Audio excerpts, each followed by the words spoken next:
even like Kiki's Delivery Service or any Miyazaki thing, right? Yeah, all those like famous scenes have been used some way somehow. Yep. And even in movies, like even TV and movies. So it's not that it was bad animation, but it was just popular scene to use that everybody can recognize if you lived from the 90s and on. Yeah. I don't know, but all I know is that the Ghost in the Shell live action movie was one of the best movies in the world. So, But people, oh my God, what did he just say? Didn't watch it. See, that's how I know. Much, that's how I know. About it. That's how right. That's like another movie we don't talk about. I'm gonna watch it. I'm gonna watch it just if he's trolling it. Watch it, please. To be honest, also the live action Avatar was one of the best things ever created. Okay, so you're a liar. That's all the same. Okay, yeah, all right. Straight trolling. Okay. It's not me. It's okay. See. I mean, the way they bend the elements, the rock. Charles, you can see the type of people that's in here. Exactly. 100%. Yep, that's his hair too. 100%. That's his hair right there too. He just dyes it black every once in a while so he can hide the color. Sit every once in a while. No. He got that little gem in his belly button. Yeah, the classic treasure troll. Yep. All the way. You can tell when you. No, I'm not gonna go. I was gonna say you can tell when you look at his kids. I can't. So moving on.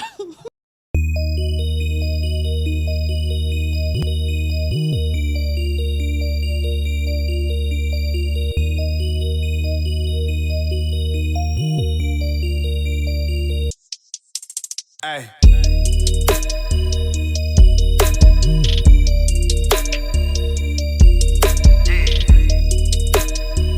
Moving on.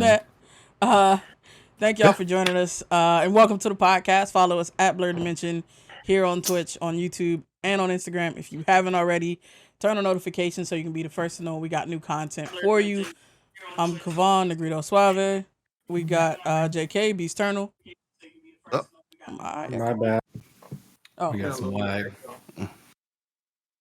I think Carl's had a little echo or whatever, but it's all good. Am I echoing? No, you good. Oh, Yeah. all right, cool. So yeah, got JK, Beasternal. Yep.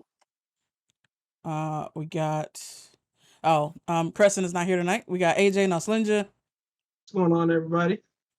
We got JD Creates Activity. Welcome. We got Carl KBH. What's going on, guys? Also joining us tonight as a special guest, Charles, aka BsdBandit. Charles is an information security professional, a parent, and a podcast host over at Positively Blue Team. All our pronouns are he, him, and his. We have 2 segments tonight for y'all on the podcast. We're going to interview Charles. And then since we had several big events this week, we're going to go into headlines. And after the podcast, as always, we're going to do a quick switch over. We're going to get into after podcast gaming. We're going to play some Halo. So, stick around for that. So Charles, how you doing, man? man, I'm feeling great in my Tony the Tiger voice. You done. Fantastic. I love it. So, let's get into it, man. So how did you get into nerd stuff? Like, was there anything or any person in particular that really, pointed you in that direction? Well, without actually pointing me in that direction, I would say my mom. Literally. So I come from a really I started out with just video games in general, from early 80s all the way up till now. But far as with the PC side of the house, so I used to go to work with my mom when they could bring kids to work or whatever. And she had Miss Pac-Man on a 5.5-inch floppy disk. And that's when the terminal was just green. Mm-hmm. And I would just sit there for hours just playing the Miss Pac-Man on the computer, just up and down arrows, just trying to avoid the ghosts and everything.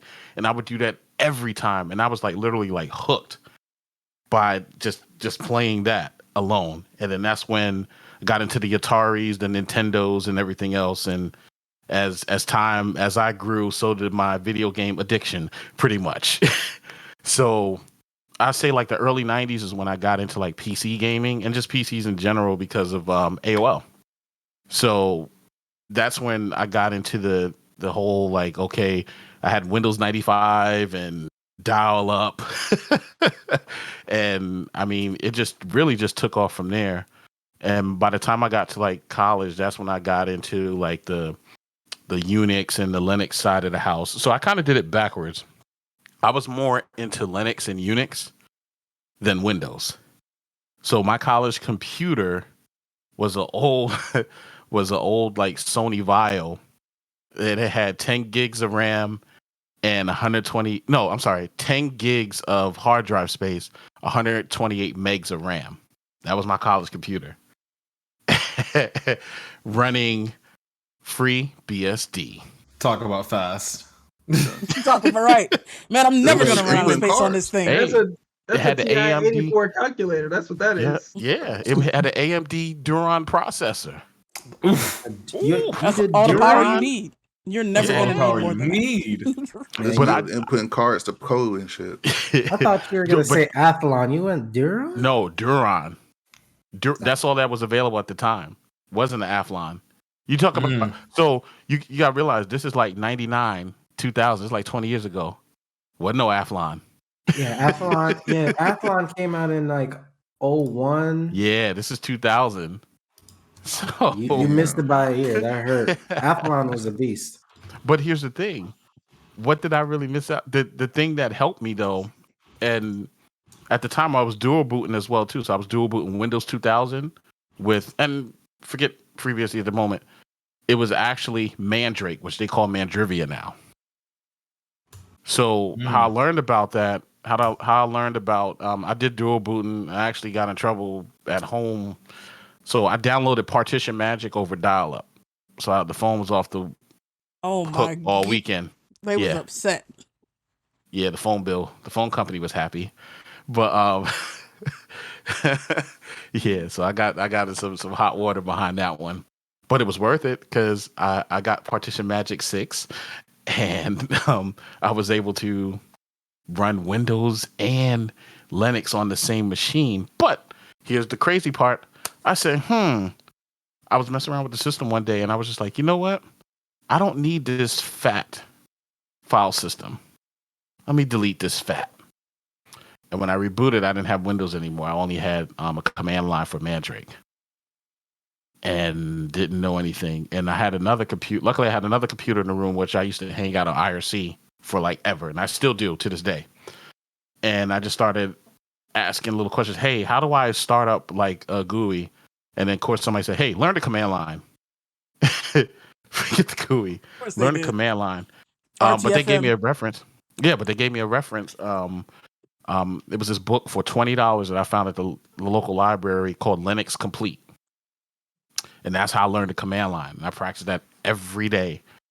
And what I did, that's how I was able to configure it with the GUI and configure it with, get it to work with the internet, which that was a struggle because I had to buy a separate modem because Linux didn't support the Windows modem. Windows had a specific modem. When you bought the computer, it was locked in that would only work for Windows.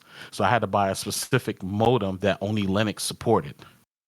So yeah, to get that to work. But I finally got that to work and I learned about the SLIP protocol and the PPP protocol.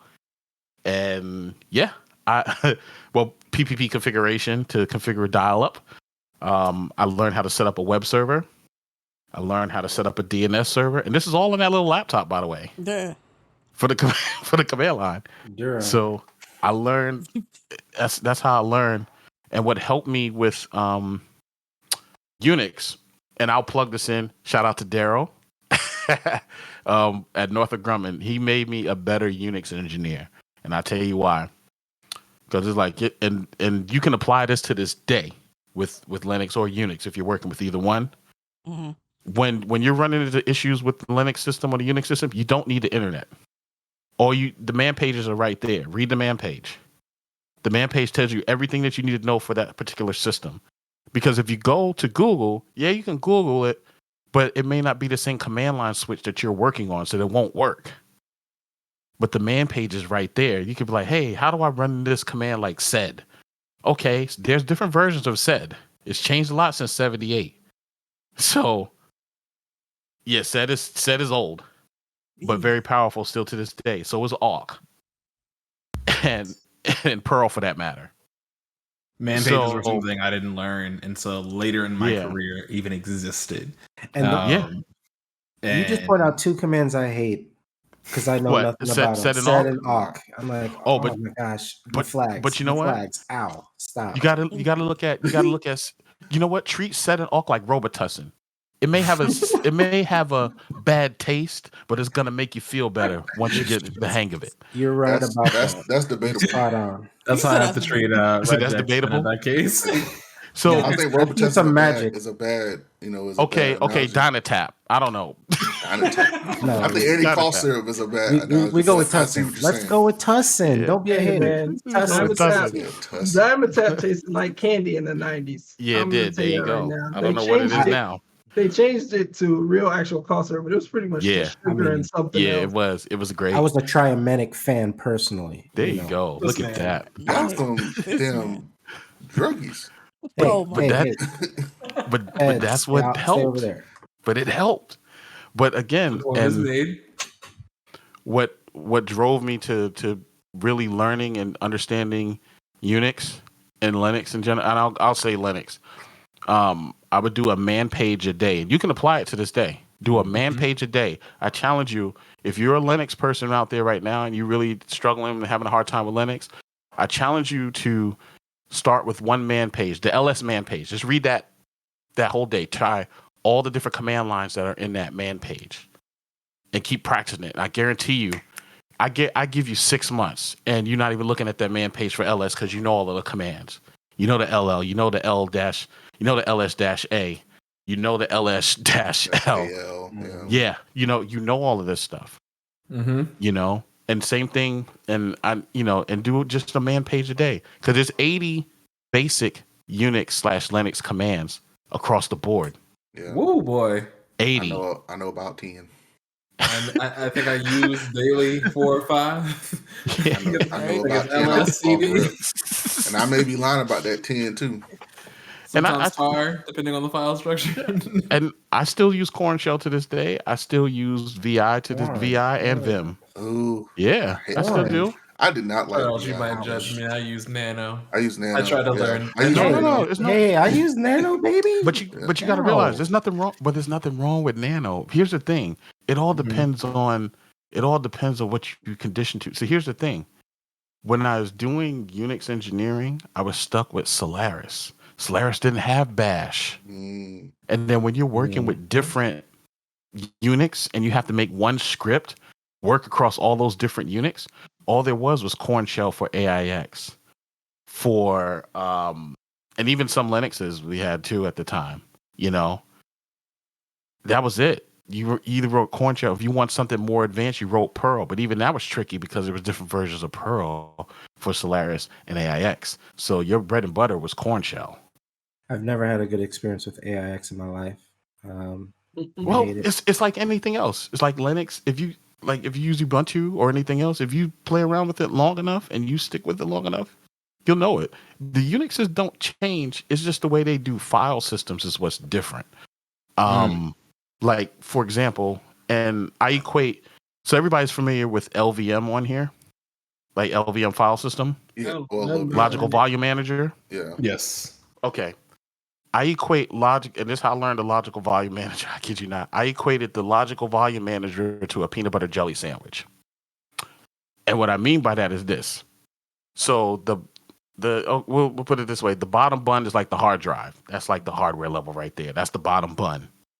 Then you have your volume group and your LV group as well too. So you had your VG and your LV. That's the peanut butter and the jelly in the middle right there, right? Then on top of that, you have to slap a file system on it. So it might be extension 3. It might be ext4. It might be Riser, which don't kill me, no pun intended, for Ryzen, because he wound up killing somebody later on. The person that created that. Yeah. Wow. So, Pun intended. no pun intended. But you actually put that file system up there, and there's your sandwich. And now you have your users who are using that file system are taking the bites out of the beautiful sandwich that you created as an admin. That's how I learned. And then, if you really want to get wild, and then you took you took a digital knife, which I used to call F-stab. FS tab. Oh, yeah. FS tab. FS tab, Oh, yeah. I call it F-stab. That was my knife to divvy up the mount points. Hey man, So this is a wonderful memory palace you built for yourself. I'm sick. yes. It's beautiful in there. It's beautiful in there. Peanut Yeah. butter Oh my jelly God. sandwiches got a castle. I'm Yeah, saying. I treat it, you know what? I treat computers like video games. And this is why I say the video game reference will forever be embedded. Because here's the thing. Super Mario Brothers 3, let's take that for example. Super Mario Brothers 3 is pretty soon it'll be 40 years old, right? It's over 30 something years old. You can sit me in front of that console today and I can tell you where the one-ups are. I know how to fly. I still know how to do the basic functions as if even if I never touched that game for another 20 years, you can sit me back there and I'll know exactly where to go, how to do different things, what boards to get to skip to different things. Still to this day. So I treat computers the same way. Hey, Yeah. that's amazing, man. I know how to I Google don't that remember stuff. Super and- Mario. Yeah. Well, absolutely. I grab cheat sheets. I grab Cheat sheets are good. I googled the cheat sheets. Yeah. Yeah, that happened. You ain't gotta remember everything, but it's just it's a certain core like you stick with, Right.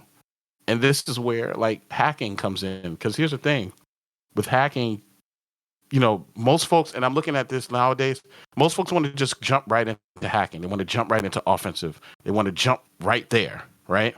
Yeah. Without learning the basics of anything. Yeah. And it just doesn't, it makes it more difficult. Not saying it's impossible, but it's kind of hard. If you don't, here's the thing. If you don't understand networking, how can you hack anything? If you don't understand the TCP/IP protocol, where are you going? You know how it is. You get on front of a computer, then there's all these flashing lights, and then like all these like moving 3D objects that are just in the way as you feverishly As long type as on you the have a black computer. hoodie, Charles, that's all you need. That's the main part. The hoodie all over you the need. head. That's See, it. that's all wrong. You gotta have special glasses that sees all the connections. Oh, you gotta forgot about the glasses. Right. Oh yeah, you forgot about the Gibson and Cyberdella and Trash A and Hack the Planet. Yep. It has to be on your wall. Hack the Planet has to be on your wall. That's how you that's how you know you're hardcore. Makes you a hacker. It makes you a hacker. Have all the SANS charts.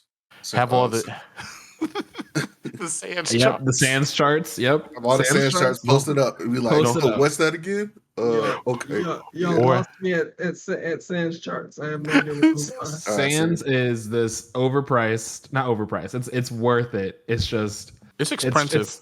It's expensive. When I say expensive, I'm just like $5,000 for one course, on easy, and then but basically they're like the top of the top search you can get for the cybersecurity space. Oh yeah, it's a big deal, but I think a lot of folks just want to just jump in.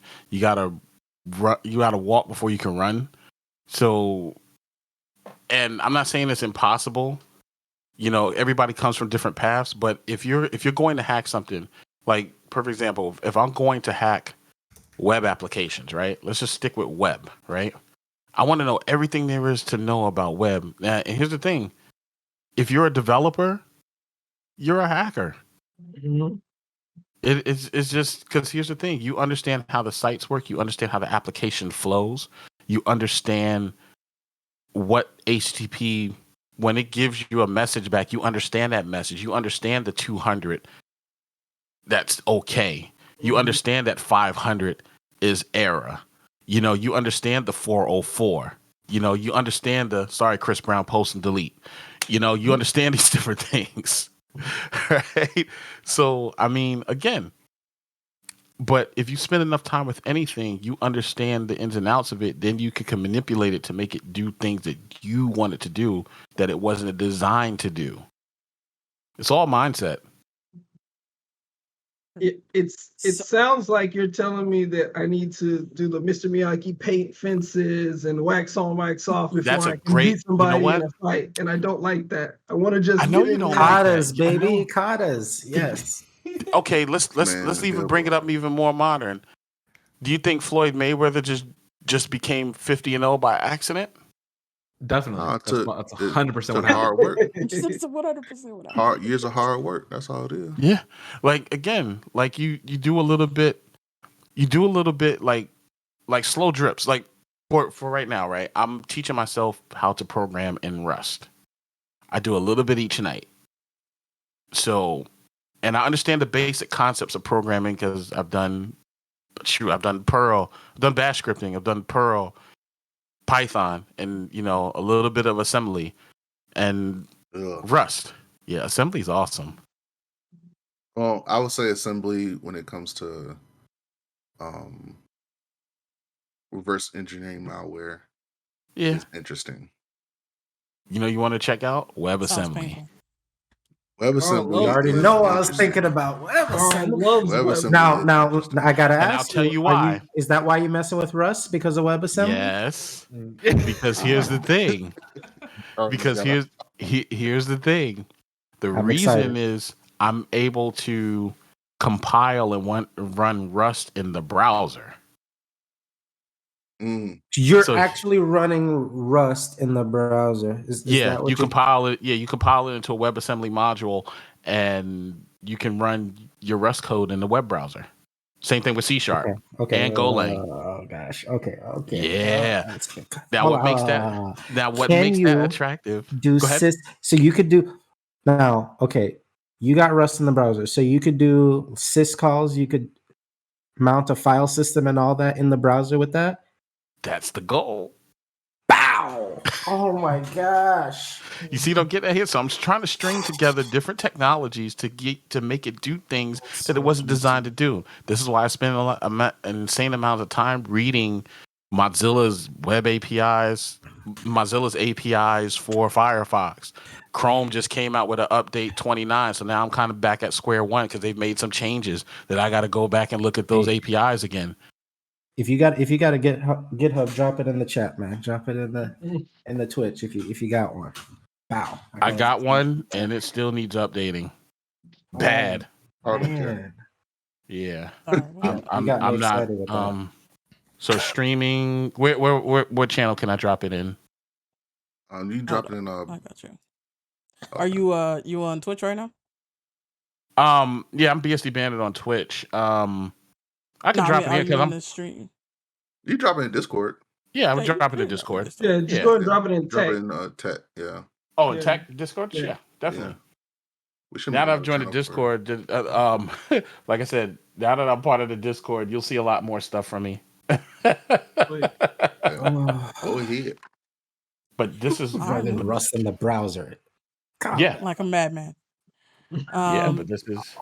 Doesn't surprise me at all when it comes to Charles. This is how Gundams are made.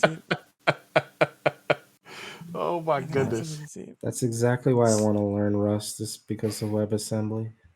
Yeah. There we go. I mean, you got to do it, man. It's awesome. I actually got some code that I want to so with Rust, right, that what I'm practicing, so I've created a little mini encoder in Rust. Right now, like when I put in my payload, it automatically converts it to like URL encoded, base64 encoded, and hex encoding. I try to do a little bit each time that I get a chance. So the next step for me is doing like percentile encoding, UTF-16, UFT-16, and 8 encoding as well too. So I'm trying to get all like the base 32, the base 10 encodings. Like, so when I put in the payload, it just automatically just puts it in that encoded format. So I could pick and choose, like, say if I'm attacking a web application and I want my payload to be encoded in like base 64 or whatever, all I got to do is just dump it into my code. It prints it out to a terminal. All I got to do is copy and paste and put it into like burp repeater or whatever that I'm attacking. Mm-hmm. You know, and then even though burp has hackverter, and of course it has built-in decoder. But it's just something. It's something cool when you could just write your own tools. Yeah, sometimes using the commercial tools, kind of somebody can easily spot certain things. Yeah, and they'd be like, "Oh, he used Blerd. Okay, now I know how to know how to combat that." But if you have your own custom tools, they're like, "Yeah, shit, what the hell are you using?" Like, because even and here's another thing with Rust you're gonna love too, and I'm learning AMSI bypass using Rust. So what AMSI is? So with AMSI, right? So AMSI is take it back. So everybody's familiar with Windows Defender in here, I'm sure. Mm-hmm. Yes. All right. So with Windows Defender, they have something. It's like a DLL, like AMSI DLL, right? So like you know how like you put an executable on the Windows machine and Defender just like eats it up because it thinks it's malicious. Mm-hmm. So with the AMSI bypass, is like a little. So say like you drop an executable on there and like Defender is looking for it. It actually injects that AMSI DLL into that process to see what you're running. That's how it looks at your code.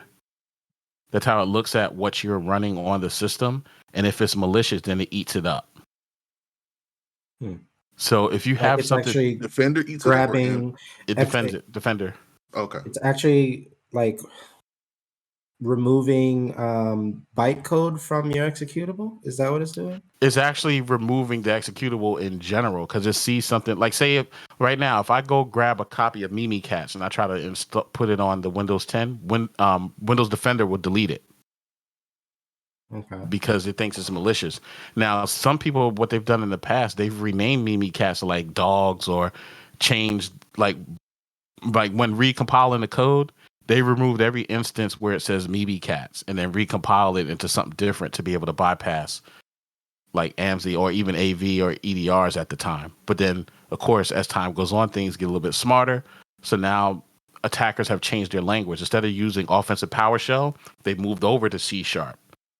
And now a lot of attackers are moving from C# to Golang and Rust because Rust is adopted by Microsoft. So you could talk to the Windows API using Rust.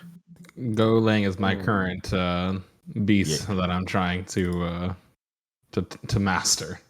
Ooh, I say that in air quotes. If you want some tips on Golang, I would recommend talking to the blind hacker. Okay. Him and Virus, those dudes, because they're dealing with malware in Golang. It's amazing what they can do. And I used to work with the blind hacker too back in 2015. Bet. Just hit that follow. I'll reach out. Yeah. All right. So what was your shit when you was younger, Charles? Like what show did you have to see? What comic book did you have to have? Like what toy you couldn't live without? Like what was that for you? So show wise, Transformers, Generation 1. Oh yeah. Unicron, Gen 1. Yeah, Unicron, Galvatron, which is still Megatron, but he was Galvatron rejuvenated. Yeah. If you go back and look at the original Transformer movie from '86, which is an actual cartoon, tells the whole story. With Rodimus Prime. What was the I know there's the Dinobots. You talking about Unicron? No, there was one Unicron that was like the planet. A huge Unicron's a planet. There's one that was like a huge Decepticon. Yeah, he's a Trypticon. That's Trypticon. Yeah. Yeah, that man there, boy. The one scene when the Dinobots come and he was a city. Yeah. Yep. And they jumped on him and he just fell off. He just fell down, just crushed everybody. I was like, okay. Yeah, that and Devastator. Oh, I could go on with that. Devastator, yeah. Now, favorite toys was, of course, Transformers, Teenage Mutant Ninja Turtles. Yeah. The original Teenage Mutant Ninja Turtles. Those are my favorite toys I can live without. Technodrome. Comic book wise, it's so many from Sinister Six to Cloak and Dagger. Yeah. To Daredevil. I like DC and Marvel, so I don't have a preference. Like I like both. I like Green Lantern. I like Indie as well too. I like Indie gives indie keeps you creative. It keeps you on your toes. Yeah, that's why I like indie. Yeah, Marvel is tried and true. Mm-hmm. Yes, and DC is it's tried and true, but it sprinkles a little bit of the new stuff, the newer stuff. Yeah, you know, I'm Fantastic Four, Silver Surfer. Like I was a huge fan of all those folks, right? From the comic book standpoint. And now, favorite video game that I'm a fan of to this day, Final Fantasy and Mega Man. Oh yeah. Reason being, I'm huge both. That they both came out in the same year, and those were the two games that I got from Christmas in '87 was Final Fantasy 1 and Mega Man 1. And I didn't know it was gonna grow up. I didn't know it was gonna do all of this now. Right. But the game was just so fascinating. So yeah. And that was before the cartoon came out too. No, that was around the cartoon came out. Before. It was before, right? Yeah. Yeah. Because the cartoon came out in the 90s. 90s. Mega Man cartoon? Yeah. Well, the late 80s, 90. Yeah. Yeah. I remember watching that when I was a kid. That was probably just repeats, but I mean, Yeah. Everything was repeats back then. Because I got 3 episodes of Rockman. Oh yeah. Cartoon. It's crazy. The illustrious Mr. Rabbit in the chat said Beast Wars was the best Transformer show. Yeah, okay, I mean that and Beast Machine. When they went to the next Beast Wars, but it depends on. You're funny. You know what? I wouldn't disagree with that. It just depends on how old you are. Yeah. You know, for me, Gen 1 is the greatest, right? Beast Wars is like past my time. Like Beast Wars, by the time Beast Wars came along, it was Ninja Turtles and Power Rangers. It was different. Mm-hmm. It was the people that came along and people that came along in that generation, they've moved on. So, and the people that were small at that time, Beast Wars was what was on TV. So yeah, those toys in general were just amazing, masterpieces. Like you could just the fact that they were like, yeah, we're gonna shove this robot into a raptor, and you're gonna they're gonna shove a robot into a raptor. It was, I just don't think that you could like replicate that kind of like, I don't know, creativity. No, you can't in a toy now because everything's so digital. You can't really it was just so cool. They're collectible, right? Yeah. You want to get as many as possible, and they weren't readily available. You can have everyone you wanted. Yeah. And just the whole posing and transforming was interesting in itself. Yeah. Oh, yeah. So and if you go the ones where you click the button and they just flop up and transform. Yeah, they have the actual transforming Optimus now. But remember when he had to do it by hand? Yeah, he'll literally transform now. The Joker's like 2 feet tall. And if you go back, like the original Megatron, Gen 1 Megatron would not fly now because it looks like a real gun. Mm-hmm. Right. That is true. Yeah, when you transform into it looks like a real gun. Oh, with the little scope and everything. Yeah. What? Yeah. Back then, they didn't care about the whole. We didn't care about that stuff. Yeah. That wouldn't fly now. Not at all. Not even a little. Yo, it definitely is. Like it is a whole freaking pistol with the scope on it. And I remember running around outside with my friends with that. Mm-hmm. As a little kid, that shit would not and fly. nobody bothered me. You might not come home doing that before you even. Nah. Yeah, now, danger. Yeah, you'd be on a t-shirt. Yeah, now, yeah. But it's crazy how things change. Like even movies, certain movies wouldn't fly now. Revenge of the Nerds wouldn't fly now. Oh, yeah. No, Revenge of the Nerds. No, but it wouldn't fly at all. Karate Kid wouldn't fly now. No, the original. Because original. that touches on being bullied. That wouldn't fly now. You know. Well, well, I guess Cobra Kai doesn't count. What you'd have to do, you'd have to elevate the rating. So you'd have to make it a little bit more adult, so that you can make it rated R, and then you could do bullying, right? Well, you couldn't keep it in like that PG-13. No, Cobra Kai's the exception then, I guess. Yeah, it's exception is different. Cobra Kai's playing off of Karate Kid, so it's allowed. Right, that's what I'm saying. It's an exception, Yep. right? Yeah. So you'll never be able to replace a Mr. Miyagi. And then here's another thing too. They won't ever try this remaking Porky's. Oh no. I only recognize the name. I never watched. No, they wouldn't. They wouldn't do it. Trust me. If you go back and look at Porky's, it was all kinds of stuff. Racist words was being said in there. Yeah. All kinds of craziness was going on in Porky's, and it's a classic. And even Airplane.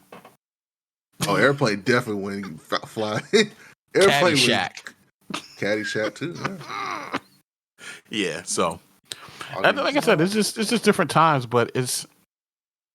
I'll tell you this: it's a different time, but it's still an interesting time. Mm-hmm. You know, we live in one of the most interesting times in history, because anything that you want to be or anything that you want to learn is there. Yep. It's all right 100%. There. It's a manual right there. All you got to do is just fix your fingers, put your hands together, and type whatever it is that you're looking for, and it just shows up on the screen magically. I mean, I need to learn how to run Rust in the browser. Just saying. Look it up. It's there. And I'll put some stuff in the chat. Matter of fact, and I'll write a blog on how to do it. Hey, please I'll write a share blog that link when it's done. Yep. All right, so let's talk a little bit about your background as a professional nerd. Okay. So I guess what did you want to be when you grew up? Like when you were little, did you think you'd be doing this? Computers, yes. And reason I say that, and I didn't call it InfoSec, I didn't call it all these titles that they have now. I just wanted to be a computer guy. I enjoyed it, and I still do enjoy it because that's still it. But I enjoy it. There was no politics for me. It was just I always viewed it this way. There was the real world, and then there was computers, and there was nerds that were into some cool stuff that the rest of the world didn't even know anything about. They didn't even know they existed, and even if they did, they didn't know what they were looking at. And it was a beautiful thing. It was like hiding in plain sight.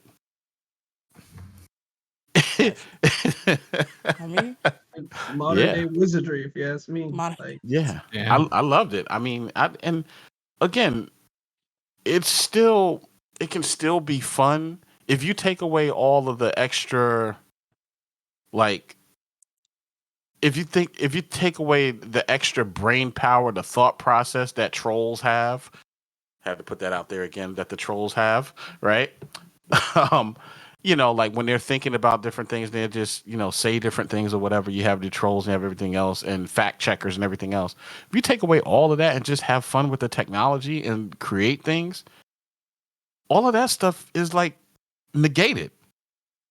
Yeah. Don't care what you look like. Can you do cool shit? Yeah. That's it. That's why I got into it. Okay. So how did you choose InfoSec? How did you decide what was your exposure and how did you decide, oh, this is the thing I want to do? Uh-huh. So before it was a name, I just enjoyed being a hacker. And it started he's before one of those OGs. That's how I view Charles. He is Obi-Wan over here. That's how I have viewed him since I first met him in BCC. I was just like, this man is Obi-Wan. Don't think I don't see what you're doing, Tech. This is just a way to brag about yourself. You think you're Luke, but you're not. You're not Luke. You're trying to sneak that in here. You're Anakin. Oh my goodness! No, Charles is Qui-Gon. You're Anakin. That's it. No, but I just enjoyed just learning, just being in the hacker culture and just learning different things. Before I got into computers, there was phone freaking. Mm-hmm. Even though I was young and because that was more like the 80s style. Most hackers were phone freakers. They made their own custom boxes to do different things with the telephone system with Ma Bell. I fucking love hearing those stories. Yeah, man. The original phone freakers were the coolest fucking people. They were amazing.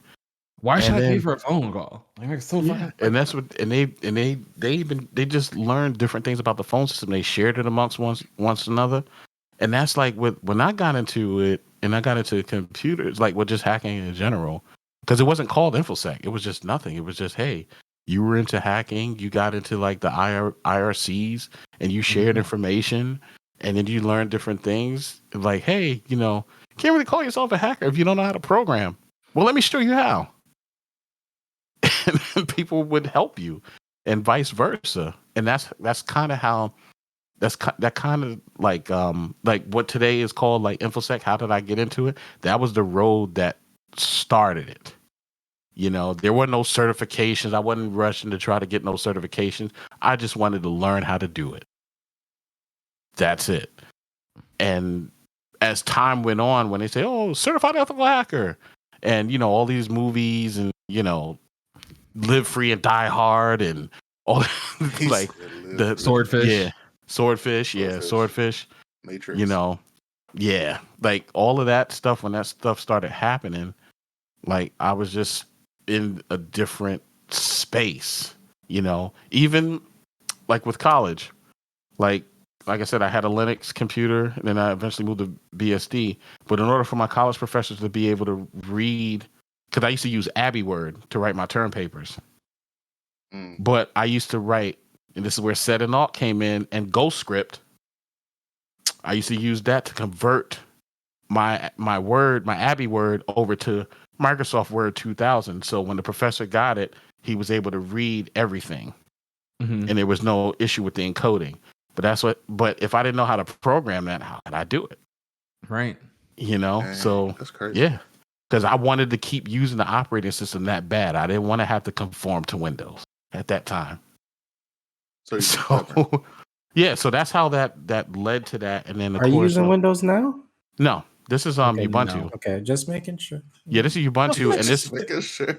Okay. and this. If you cut Charles' arm, he bleeds Linux. Like it's just it pours out. This is Ubuntu, and this is my FreeBSD desktop right here. Oh, I just recently learned about FreeBSD like 2 years ago. Yeah, FreeBSD is awesome. I do a lot of the heavy lifting on this as well too. Like it's amazing. But that's how I got to that point. And then of course, when I wanted to learn something new, like when I wanted to get into wireless, I went for the OSWP, which is Offensive Security Wireless Professional. But prior to going for that certification, I had like a year's experience of playing with radios, Zigbees, hacking Bluetooth, wireless, cracking WEP, WPA2. I had a year of just doing that. I didn't care about the cert. I didn't even know about the cert. I didn't know the cert existed until I wanted to tinker and hack with it. Right. And then I went to DerbyCon. I went to the conference called DerbyCon. And I met a couple of like folks that were into wireless, and then one of my good friends to this day, Zero Chaos, really drove it home with wireless for me, and he was like deep into wireless, still is to this day, RF hacking and everything else and sensors. But just being around those folks as well, I learned a lot, and that's what motivated me to go get the OSWP certification. And then from, whatever I was into learning at that time, that's what I wanted to do. And that's how I base it even to this day. Right now, I have, and I'm making a confession here, I have an addiction to Rust, unhealthy addiction to Ethereum and hacking smart contracts. Okay. Whoa. And this is where Rust comes in, because I want to create a smart contract using Rust. So tell us more about that. So you learn how to hack it first? Right.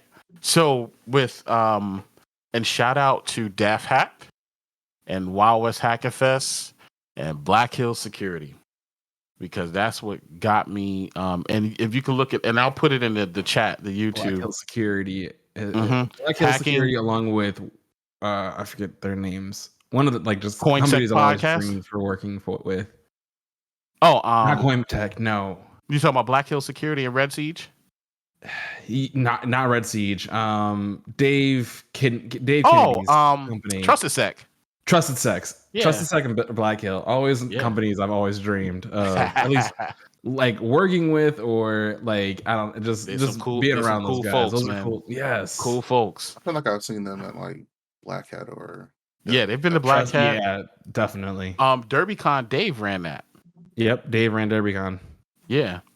And that was and you know what's funny? And true story. That was the first person I met when I went to DerbyCon. Was Dave? I didn't know he ran the conference or anything. He walked me around the conference. He said, "Hey man, welcome. This is what folks are doing." He walked around the whole conference. I was like, "Oh, this guy's real cool." Then I saw him get up on stage as the keynote. Well. Yeah. But meeting him in person, you never know that. You don't even talk about that. He's such a fucking chill dude. That's a good thing. Yeah. Mm-hmm. Real nice guy. Those are the best people to run into, especially at I rock Con. Yes. Any con recently. Mm-hmm. You were talking about creating smart contracts with Rust. With yes. Rust. So there's something called Selenia. So there's there's Solidity.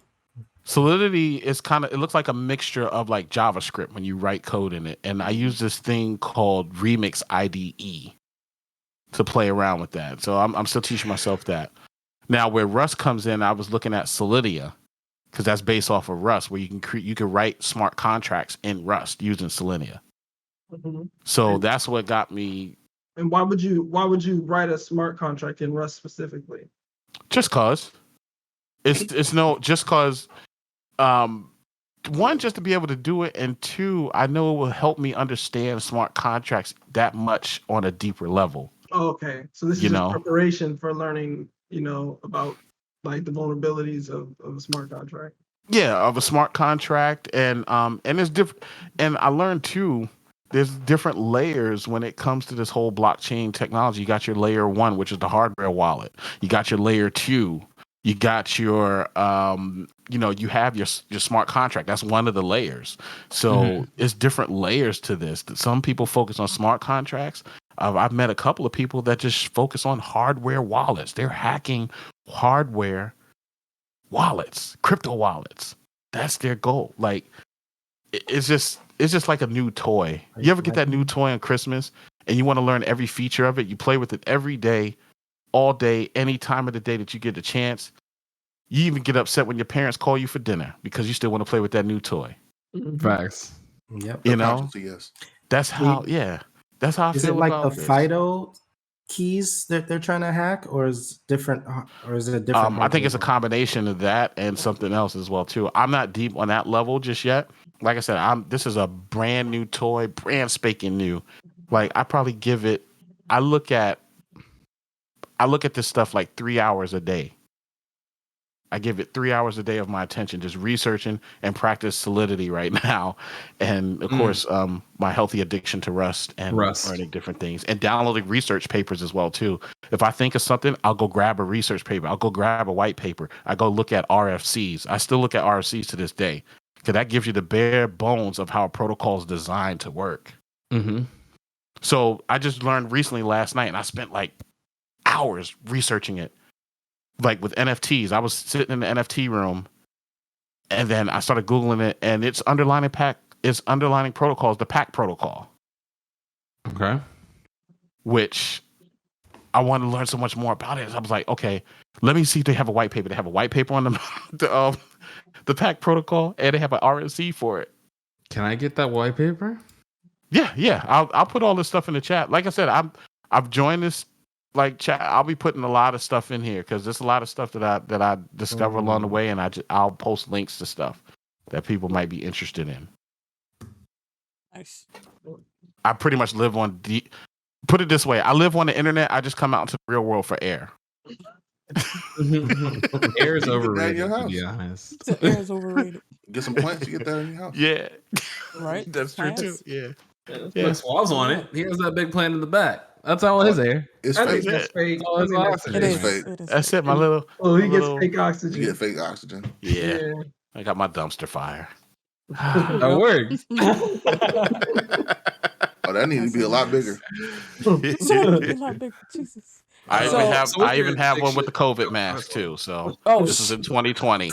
Yeah, 2020 you need to combine those. Yeah. Oh man. Our powers are combined. So Yes. tell us about like the most interesting job that you've done, like in security. Like something you got paid for that was like out of the box, unusual. I'll tell you this: threat hunting.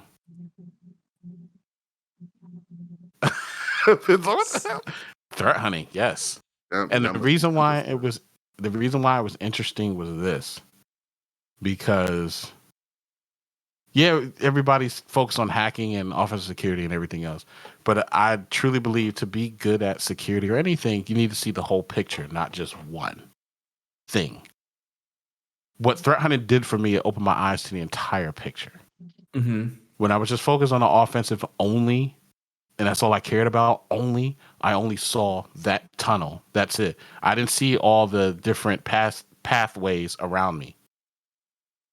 When I got into doing threat hunting and got paid for it, I was like, oh, this is pretty cool. I get to hunt down the hackers. I get to see what they're doing. And it taught me different bypass methods that I've discovered. Yeah. Exactly. So that's why I would say is my most interesting job above all of the offensive stuff. That one piece right there, that threat hunt, changed my outlook on security.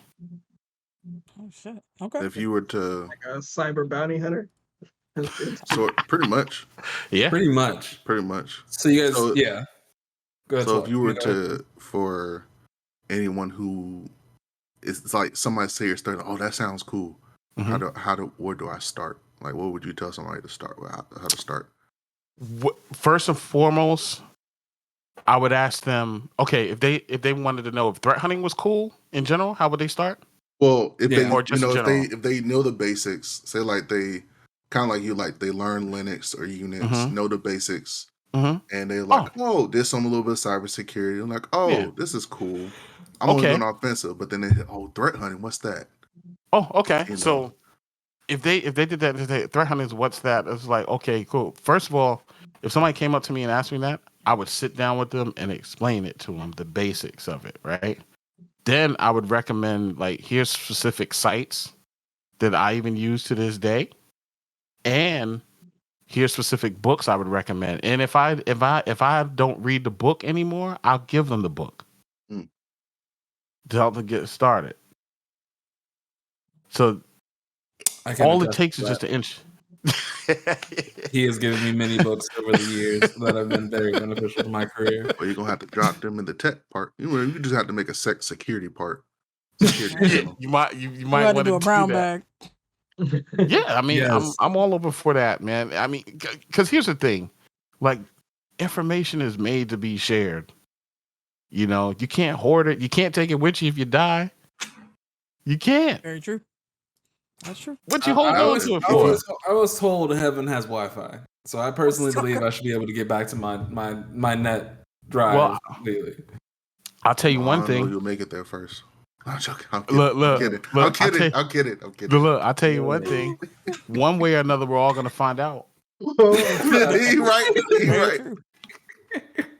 Could you imagine being in heaven and you have Wi-Fi, but you forgot your password?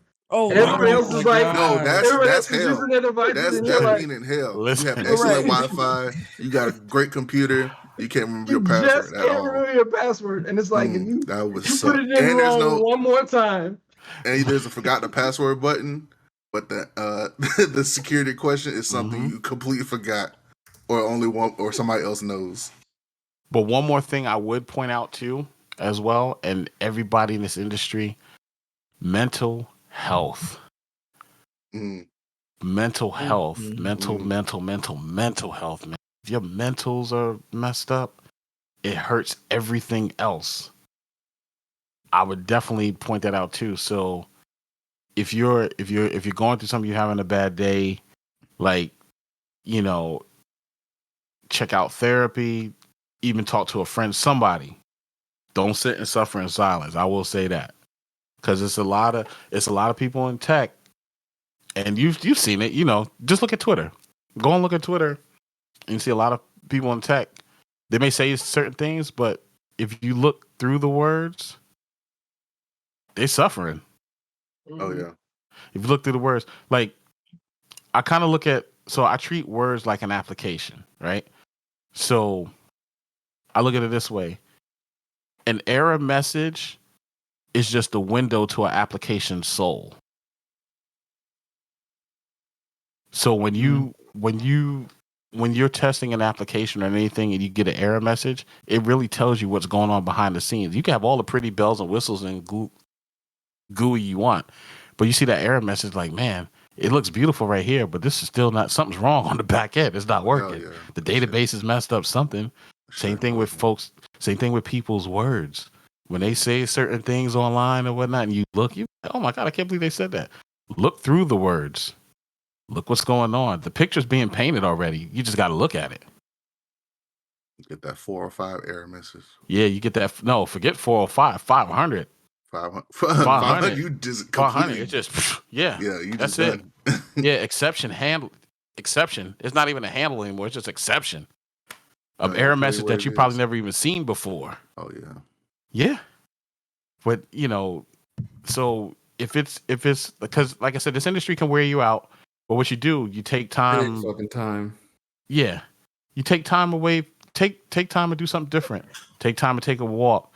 You're not gonna learn it all in one day, and you're not gonna ever. And there's nobody that knows it all in computers. Whoever tells you they know everything there is to know about computers, run from that person because it's not true. It's a lie. It's not true. The current CISO believes that they know everything about everything there is to know about everything. Yeah, but that's what we tell people. Yeah, pick a lane. Just pick something that you like and just go for it. Don't pick it because you see XYZ's over here or this is the money thing to do. Pick it because you actually like it and you'll excel at it. And forget what's going on. Because trust me, a couple of years ago, nobody was even talking about Rust. It was all about PowerShell and C#. Only reason I even chose Rust because it was something different that I saw about it. And I was like, I like this. That's it. Same thing with most people when they go after Golang or any other language like Haskell and Scala. I mean, these are not in people's job descriptions, but again, they do it. And NIM. Yeah, they do it because it's fun. Somebody wrote an offensive security tool in NIM, programming language. I'll get the tweet out and I'll show you what I'm talking about. I've never heard of NIM. That ran. Never heard of NIM. Yeah. NIM, that's a programming language. And somebody wrote an offensive security tool that runs in the browser. It ran in the browser. NIM. Who's looking for NIM? That sounds familiar. Yeah, NIM. I probably used it. I've never heard of this. NIM. Yeah. What does that syntax look like? It's got curly braces. But that's what I'm saying. Oh, this kind of looks like C++ and a little bit of Python, sort of, kind of, because the Python with the 4, yep, is the same. Yeah, the imports actually it's kind of more Python. So yeah, it's Python looking. It's readable. Somebody writes C. An offensive security tool in NIM. How does that make it more difficult for someone to like counteract it, detect it? Yeah, I mean, it makes it that much more difficult if you have products that's already out there, that's already been created and tried and true, but it's not been updated to even look for that kind of language. They still focus on C# and PowerShell. Yeah, facts. So it's literally about their detection tools. Their detection tools. Yes. Okay. Yeah, it's all being about on the detection. offensive side. All you have is your detection tools or threat hunters like Charles. If you don't have a good threat hunter on your team, all you rely on is your detection tool. And if they're not up to snuff, you're letting everything get past. And they always go forward, not backwards. Yeah, and as we should always go forward and not backwards on both sides. Whether you're defensive or offensive, it doesn't matter. You should always be moving forward. You always should be looking for the next thing. If I'm sitting here and I'm working, if I'm a blue teamer And I'm like, okay, the first thing I'm hunting for is like, okay, what are these attackers up to today? What are they doing? What are they into that I'm not seeing or the industry's not seeing? I want to know. Out with it. That's just my mentality. And you keep moving forward. You be like, oh, hey. And then you bring it back and you share information with other blue teamers or whoever else. Hey, guys, look, they're over here. It's like tag. Look at it like tag. That's a good point. That's a good way. Think about it. As offensive Tag people, Russian we're hackers, hiding. you're next. Yeah, like we're hiding. We're hiding in different places. We're hiding in obfuscation. We're hiding in browsers. We don't want to be found. Oh, it's manhunt. Yeah, manhunt. Yeah, manhunt. We don't want to be found, and then when we found, we're exposed. Like, oh my god, now we got to change up again. We got to be chameleons. We got to. That's what we do. That's how assembly code is to me. Like, when I first saw not assembly code. I'm sorry, reverse engineering. Yeah, that shit. I'm like, I know what you're doing. I see what you're doing. Peekaboo. And I just read it wrong. I'm like, fuck. Okay, well. Okay. Yeah. That's interesting. Huh? So I became in the browser. I'm still stuck on that. Off because your the power went down. What'd you say, Carl? Yeah, still stuck on Rust in the browser, man. I need that. I need that in my life. I'll blog about it. Yeah. You'll have that. You'll have it soon. What I was asking was, so what's your job now, Charles? Like, what do you like? What's your title? And then, like, what does that mean for you? What do you do day to day? I'm a security consultant by title, but my day to day is penetration testing and red teaming. Your enthusiasm when you said your title was everything. Huh? Your enthusiasm when you said your title, like, I'm a security consultant. I'm a security consultant because here's the thing. I've never been a real fan of like the titles or whatever. Like what I like when he said what I do. This is what I do. I'm a pen tester. I'm a red teamer. This is what I do. What's a red teamer? I'm not familiar. So with red teaming, right? The difference between red teaming and penetration testing. Penetration testing, when you're doing a pen test, they know that you're there. Like you can run all of the Nmap scans and everything else. They have you segregated off to a network. They know that you're there. You're not trying to hide from the network. They know that you're on the network doing things to try to find bugs that an attacker, if they were to breach internally or externally, would find and utilize to take down the business, right? Mm-hmm. Red teaming, a little bit different because you get to work with the blue teamers. If you have like an in-house blue teamer and defender in general, and they're like, hey, you know what?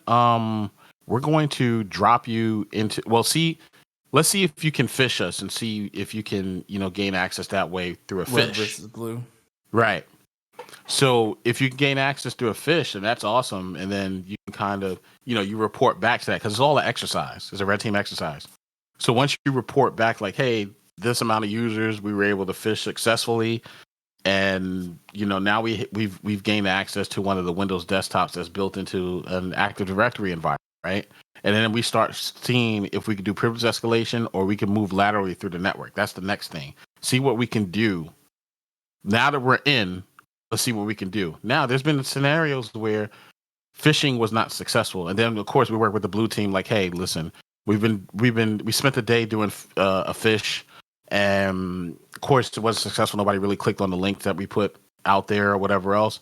Okay, then they were like, okay, well, we're gonna drop you into a VM, and we're just gonna go from the assume breach methods. So assume that you already breached us. You have access to this particular desktop. It has no user rights. Go see what you can do, and see if you can not get caught.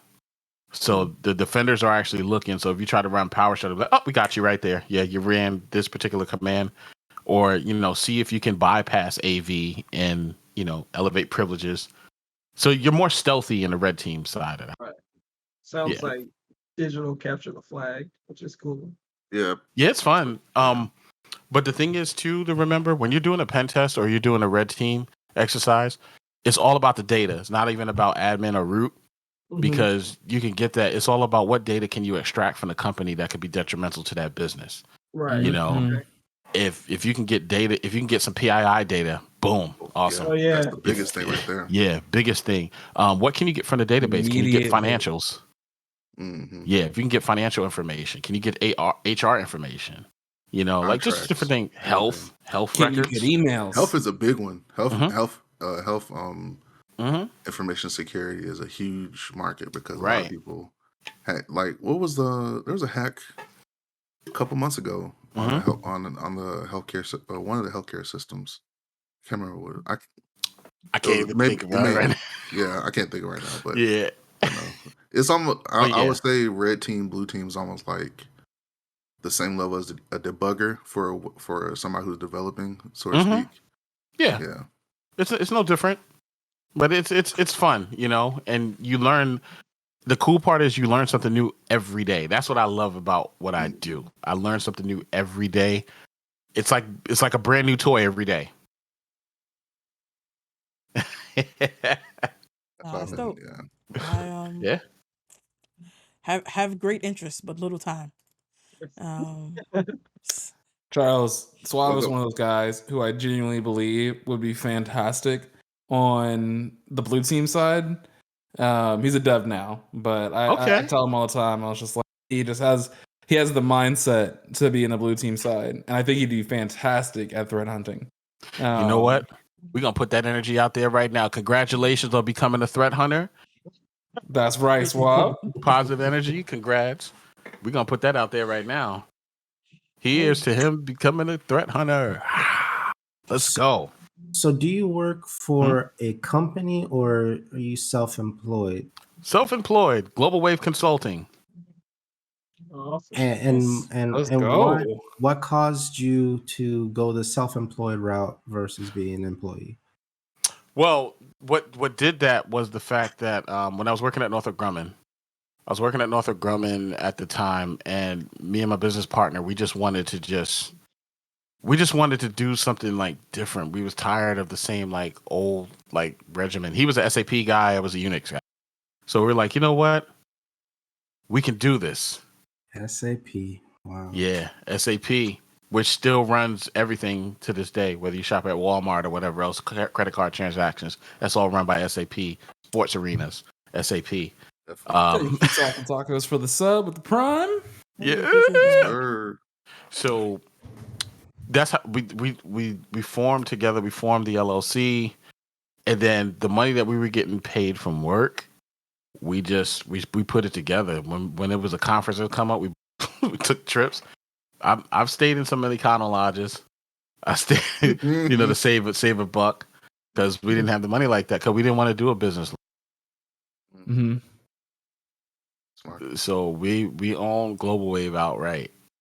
That's fantastic, man. That's what's up. So that's the. How do you guys go about getting new clients?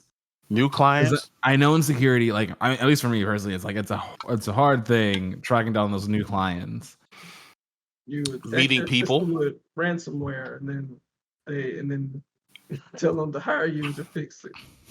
No. So, no, I'm glad you asked that question. So it's more so just meeting people and developing relationships, right? Mm-hmm. So when you go to different conferences and you meet up with different people and you really like, hey, such and such, such and such. Oh, Charles, hey, how you doing? What, XYZ. So what do you do? And you tell them what you do, and then, you kind of establish that relationship, and they tell you what they're doing. It's just like, okay, cool. You're going to keep that in the back of their mind. Okay, this person that I know now does XYZ. Mm-hmm. And then you leave that out there. And of course, after you leave that out there, a lot of times you'll get a call back of like, hey, we had this pen test engagement come up. We thought of you. Are you interested or XYZ or whatever? And that's kind of how that works a lot of times. And it's all about relationship at the end of the day. So if anybody's out there and they're trying to do their business and everything else, I would recommend like get out to whatever it is that you're into. And this doesn't even have anything to do with tech. If you're a nurse and you want to start, say if you're a nurse and you wanted to quit today and start your own nursing practice, look at all the nursing conferences that go on in the country and take your pick which ones that you want to go to and start networking with people, meeting people. Also, too, join Discord servers. Look for Discord servers. Look for on Twitter. Type in a whatever it is you're looking for, right? Type in that keyword and just hit search, and you'd be surprised what user accounts are related to, like say like nursing or whatever. Oh, Nurse Froggy Frog XYZ or whatever. This is an example, but her username, she's attached to like the mayor of Atlanta or something like that, in nursing program. You'd be like, oh, let me follow this person, see what's going on there. And the next thing you know, who knows? That person might follow you back. You guys develop a relationship. So it's just all like tidbits and stuff that, you look at it this way. Whatever it is that you're trying to accomplish ever, it's a puzzle. The puzzle's all messed up. You take one piece, you put it when you build a puzzle, right? You take that one piece, you put it on the table. Then you find something where it's a fit for that particular piece, and you put that on the table. And you keep doing that, and you keep linking up the different pieces to next thing you know, ta-da, you built the puzzle. And now you're on to the next thing. But it's all about time, as what was stated earlier. It's all about time, but it's what you do with this time, because we all have the same 24 hours. Mm-hmm. Yep. It's just all what you do. So how do you manage your energy and what you do with it? Yeah. So you wake up each morning, whatever it is that you want to do, you wake up each morning and be like, you know what, I'm going to do that. Okay, yeah, I may have some meetings today. I may have to do this, but guess what? I'm going to do that. One way or the other. So is it still just you and your partner? Do you guys plan on expanding further? Like, so what's the future looking like? Oh yeah. It's me and my partner right now, but we definitely plan on expanding, but we taking our time. Okay. We just taking our time doing bits and pieces here. It's no rush, because I mean we're making our money other ways as well too, with with different companies and stuff like that. But yeah, I mean we're just taking our time. We're in no rush. It's a journey, it's a journey, not a race. Mm-hmm. And we're enjoying the journey. That's fantastic, man. Yeah, I love to see it. Yes.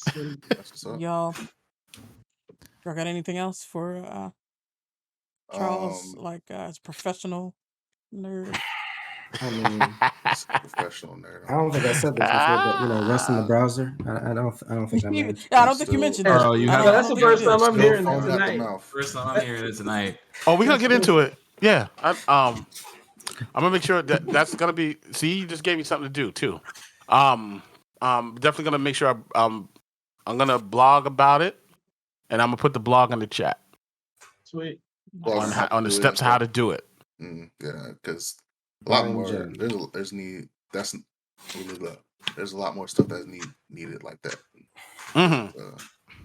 So see, Charles, we have these plans to do, like especially here on the Blerd Dimension channel, some like actual like text streams. So that's what we really need, is for you to come through and do like an hour or 2 hours on a text stream. And Carl is in charge of that one. So I'm sure he would love. I'm so glad you said that. No, I'm so glad you said that, because starting I'm putting this together now. It's gonna be called Web App Weekends. Okay.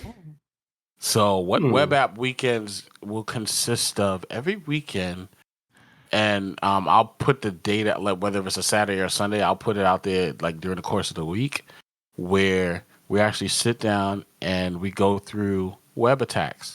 101, from the basic, and it could be just simple like cross-site scripting. Do cross-site scripting in a weekend, right? On Web App Weekends. I'll talk about SQL injection, no SQL injection, attacking OAuth, attacking like just different things that I think people like might want to look at when it comes to attacking web applications. Oh yeah, especially when you're trying to build one. I had to go through super juicy. I had to go through Black Hat to learn how that stuff. Yeah, so Web App Weekends, and this is free. It's no $5,000 price tag. No. So you're gonna be doing that on Twitch, or where can we find that? I could do it on Twitch or Discord. I haven't thought about it yet. Either way, or stream it to YouTube. Why not? Yeah, that's true. Yeah. A lot of people look for look for stuff like that, Mm-hmm. especially developers. Oh yeah, building something and they like not very versed in web security. mm-hmm. Cause I had to go through that, and so that's why I know from experience. Yeah. But that's what I wanted to ask. So Mm-hmm. for a person who's been developing, Yeah, and knows security bases, have done some security, like have used and done some forensics and stuff. So you. Yeah, I was gonna say. I think I know. Asking for a friend. Yeah. No, go ahead. I'm asking in general because there's a lot of people that's actually in that same boathouse. Yeah. But you were thinking about a specific person, right? I was thinking about 10% of the population. Okay, so 10% of the population. This is the question I would ask you. What is it that you really want to do? Me personally. Mm-hmm. You personally. Okay. Yeah, me personally. I can only talk for myself, not 10%. Right. Sure. No, Right, yeah, I got you. But you were talking for 10%, but now, okay. I was asking for 10%, Right. but I'm But you're talking, talking for yourself. Okay, that makes perfect. That's it. Okay, so we're gonna pretend. So 10%. What do you want to do? What is it that you want to do? 10%. That's a great question. It's up between because I've learned like Windows forensics. I've learned that a little bit through SANS. Okay. And I learned a little bit of reverse malware engineering. So I learned that. So the forensic stuff I've done a little bit, and it's very interesting. Because to go through and find different artifacts or different evidence or whatever, and I found that interesting. But I also like the cybersecurity part of just when I was in college, I looked up how to use Metasploit to send to make a exploit with the app on a mobile phone and sending the signal and allowing the phone allowing me to get into the phone and take pictures, send whatever. Awesome. So I found that interesting. I use Kali Linux and stuff like that. So I'm kind of all over the place, but. So do you want to get into mobile hacking? Or mobile forensics? I think I would like to dive into different things and see what all. I guess get a little piece of everything, a little piece of what I found interesting. Yeah. So what do you find interesting? 10%. Like you said, shut up, Carl. The forensics part is so much like there's mobile, there's of course Mac and Windows and stuff like that. So I would definitely want to learn like the more advanced parts of Windows forensics and Mac. Okay. And then learn as I go, I guess. Yeah. What I would do, I'm pretty sure you already did the practical malware analysis book, but I think there's an advanced one as well too. Far as like reverse like forensics in general. There are a couple of forensics books as well too. But I would also recommend setting you up, like, for example, if you wanted to do Mac forensics, right?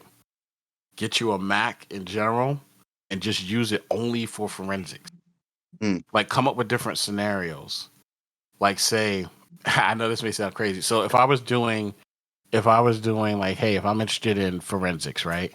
The first thing I would do, like Mac forensics, I would grab an old Mac. It don't even have to be like the latest and greatest and none of that because nobody cares about that. Yeah. Get an old Mac, put the operating system on it. Then I would just start coming up with scenarios. And if I couldn't think of anything, I just watch Law and Order and I'd get ideas that way. That's a good one. Right? Then I'd be like, oh my goodness, this person was a bad person. They did something on this Mac. Let me go look at it. And then I would just start tearing apart DMG files. It don't even have to be the real thing. It's just like, you know what? I want to know what this does. Let me take one DMG file, tear it apart. And even for practice, I would practice writing a report on that particular DMG on what it does and why it is the way it is and why it works the way it works. Just as practice, because in the real world, you're going to have to write reports.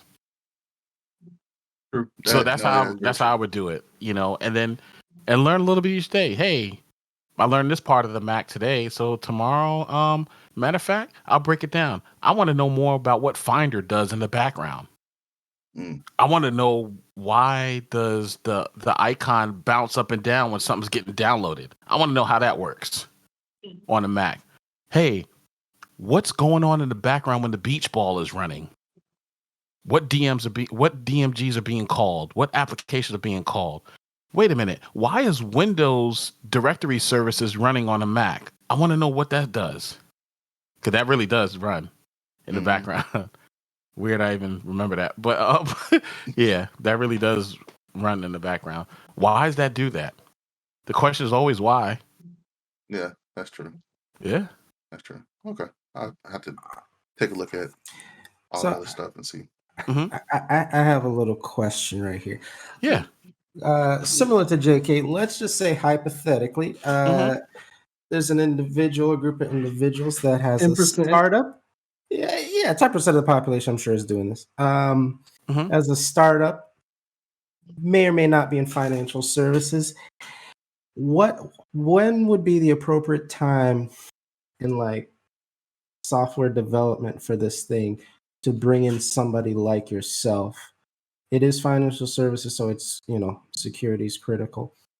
When would be the appropriate time to bring somebody like yourself in to take a look and put it to really it can be at any time. And the reason I say that, if it's financial services and I'm pretty sure already in production. And if you're already in production, you kind of want to lay out, if you don't have a security program or a security plan in place, you might want to lay one out because you don't want to be like the breach of the minute right now, because that's what's happening out there. It could be any time. There's no specific time. There's never a bad time to do it. Because again, you want to make sure that you're not leaking data.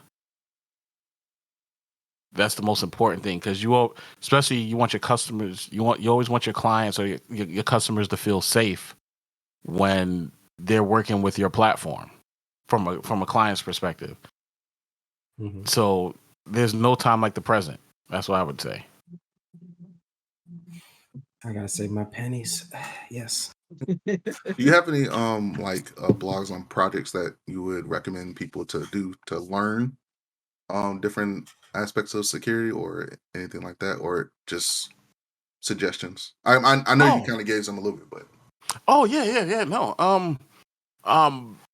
for honestly, I would learn Try Hack Me, because Try Hack Me does like the basics. Like it'll say, hey, we'll walk you through the labs. I like Try Hack Me. Hack the Box is cool if you just want to mess around and you have a couple of friends or whatever. It's a CTF type hacking, and it's free. These are all free, by the way. Yeah, Try Hack Me is really good. Yeah, Try Hack Me is really good. And of course, like Hack the Box is fun too.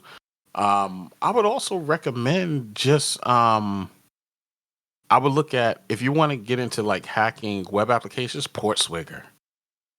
Anything Portswigger, the web app, the Web Academy. Look at the blogs. Set yourself up. Get yourself a free version of Burp. Even try one of the bug bounty programs to see what you can learn as well too, as well as the OWASP Vulnerable Web Directory. Yes, they have a whole bunch of vulnerable web applications on purpose that you can play with. Just hearing that just brings back so much bad memories. Bad memories? A particular professor that we might have had in FAMU. We're not going to name any names out here, especially since he might have lost his freedom, but we're not going to talk about that. Yeah. That's another story. Traumatic. Okay. Another story. It's not computer related either, which is the crazy part. It's not. Another professor's computer related, but that's another story too. So Rattlers, baby. Yes. Shout out to FAMU. I'm a Trojan over here, Virginia State University. Wow. But yeah. But you said it brings back bad memories, like how he just made an absurd assignment. Yeah. Like This class was supposed to be the easiest class ever in computer science, and he just made it a graduate level course. There's no reason for just hatred of students. That's all I could come up with. Hatred of students. I don't know.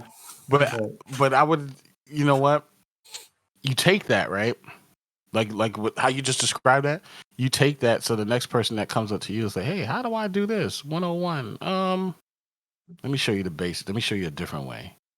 I mean, I had I've had professors that tell me to focus on Windows, and it's a waste of time. Yeah, it's a nerds project in the basement. What's on my phone running? Oh shoot, Android, Linux. I'll rest my case. So that was 20 years ago. I do have a question about that. Yeah. Do you have any specific hacking tools besides your just computer? I was watching some YouTube video and this guy was like, I have this, and he was just pulling stuff out of his pockets about all the stuff he uses. Yeah. And it depends on what I'm hacking. So if I'm doing Active Directory, if I'm pen testing in the Active Directory environment, I definitely use Responder. Responder is good for like grabbing credentials, like across the wire. Like you grab a hash, like if they're running like NTLM version 1 hash that is crackable, that you can capture and crack it offline. Or if it's NTLM version 2, you can capture that hash and relay it to authenticate to another machine, probably like a domain controller. That's another way to do it with and that goes with like in packet, right? And then I use man in the middle 6 far as like so attacking like IPv6 networks that nobody pays attention to, that's highly vulnerable. And because everybody's so focused on IPv4, the IPv6 is enabled by default in Windows environments, so you can do some cool stuff there. And that's, again, this is within packet, and man in the middle 6 is the it says MIT6. That's and got that off of GitHub. If I'm attacking web applications in general, it's just really just burp and just using the different plugins with burp. Like, for example, Hackverter, if I want to do like specific encoding or whatnot. So, and this is where understanding. So with cross-site scripting, right? A lot of folks, when they're learning cross-site scripting, they just want to use the canned list, like the cheat sheet. The cheat sheet, and then just run burp intruder to run the cheat sheet against that and hope something comes back. Here's how I would focus on learning cross-site scripting. Cross-site scripting is all about the characters. What characters are available? Because again, when you throw that input into the input box and you hit enter and you using burp, you see where it lands. If it lands into a page that's pure HTML and you have access, all you need access to is double quotes and 2 brackets. And you can break out of that particular sequence and inject your code right there. Mm-hmm.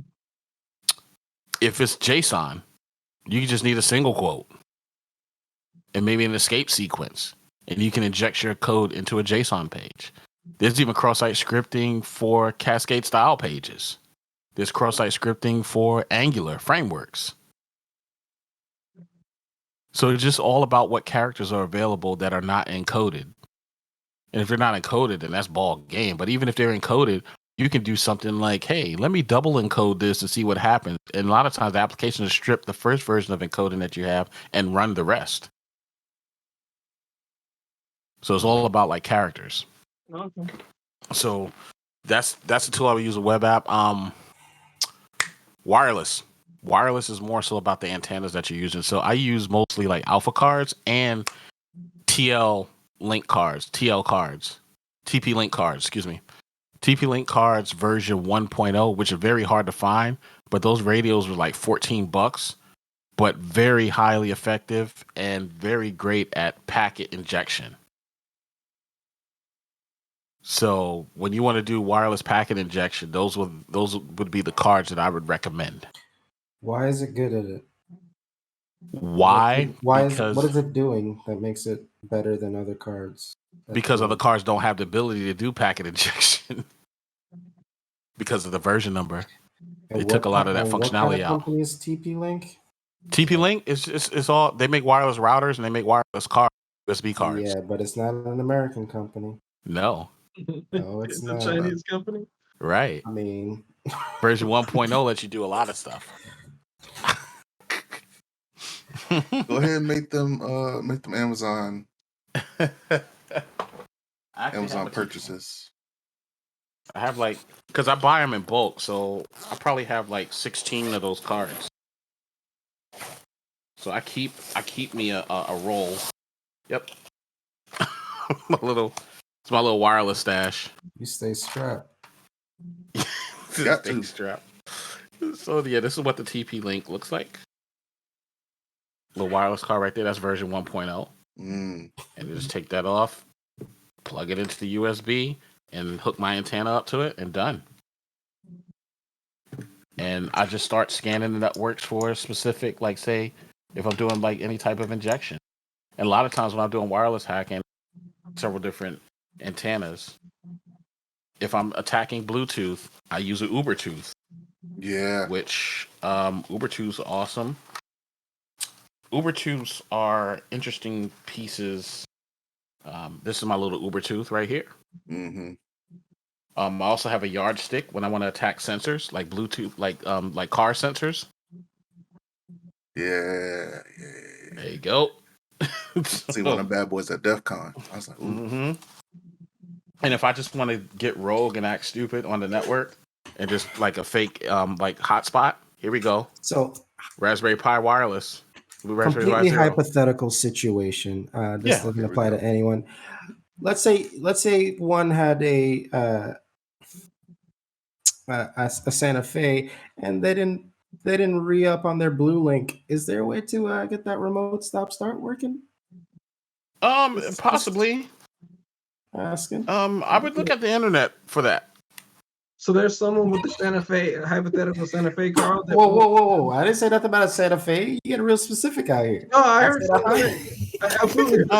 Hey, boy, watch the VOD. Yeah, I checked the internet for that. I'm pretty sure somebody has the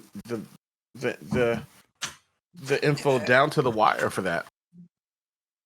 I'm positive. I mean, you know.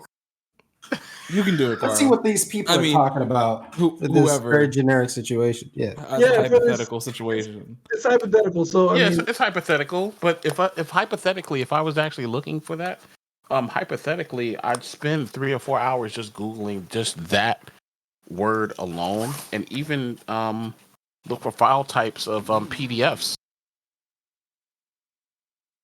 even if it's not in text format. So in other words, he has to read. Yeah, that's all. That's all that InfoSec is. I'm a voracious reader. How dare you? Yeah, everybody knows that. I didn't say you. I didn't say he has to read. I didn't say who that you gotta read and practice. It's all about reading and research. Yeah. 90% of his research. Oh yeah, definitely. 90. I would say 99.9% is research. Oh yeah. No, the reason I say 90 because 10% you got to implement it. You can read all you want, but if you don't implement, that's true. It doesn't help. Yeah. Oh, right. 100%. 100%. Do you use that Ubertooth to get into IoT devices as well? Yeah. Yeah. That and my little little mobile phone addiction. How many Nexus phones does one need? All of them. A lot.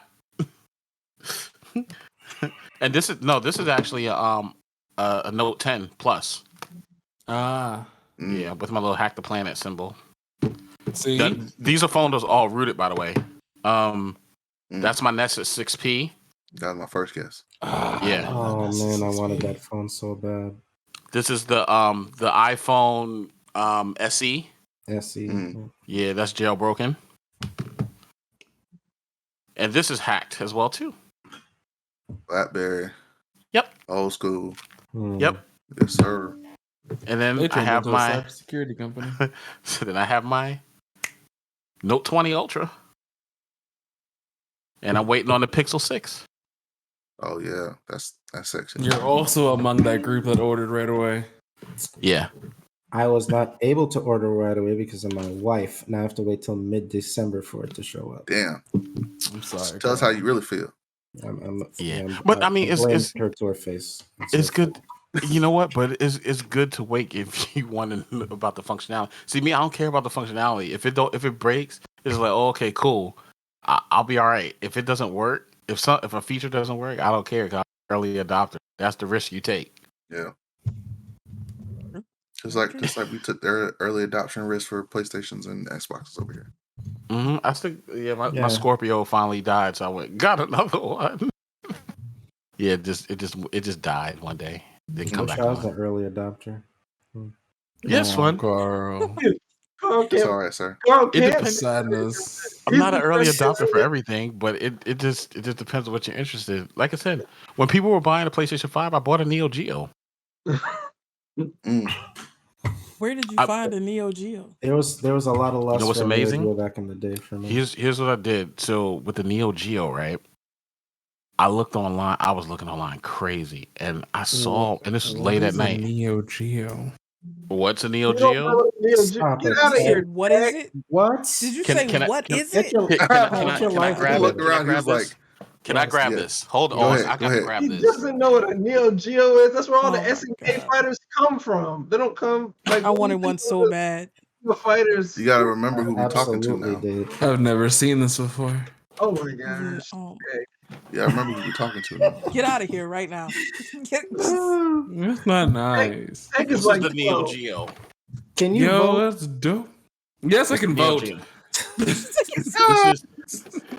This is Samurai Showdown 2, the Japanese. Ooh, great game. Samurai Spirits. Great game. And I have a 16 kilobyte memory card.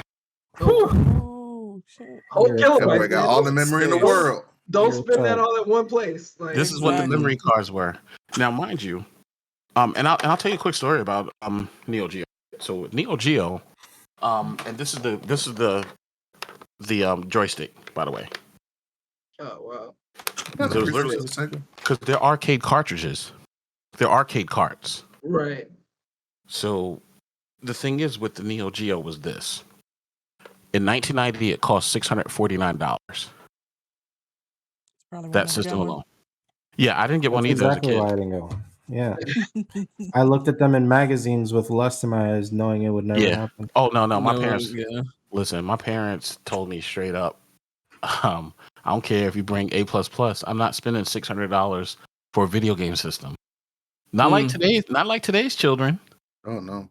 You know, where My it's son like would, take my kneecaps if I told him no. What you mean? It's only $500. Rich. Good. You make 200. Don't make that then. But again, in 1990, that cost for a video game system was unheard of. Oh, yes. Mm-hmm. So, okay, and that's equivalent to probably $1,600 today. That's right. Least. So you look at that, and the games now were $200 something a piece. Really? Yeah, Samurai Showdown game. Look it up. So if you look up Samurai Showdown 4 for the Neo Geo, it costs $1,000. The game alone is $1,000. That's ridiculous. You think you have to be rich? Listen, this Damn came if out. it's not. This came out in 1990, right? They stopped making them in 2004. So it's still popular. Even a used one selling for $1,700. Exactly. You know how much I got this one for? $300 because the guy was desperate to buy a PlayStation 5. Are you kidding me?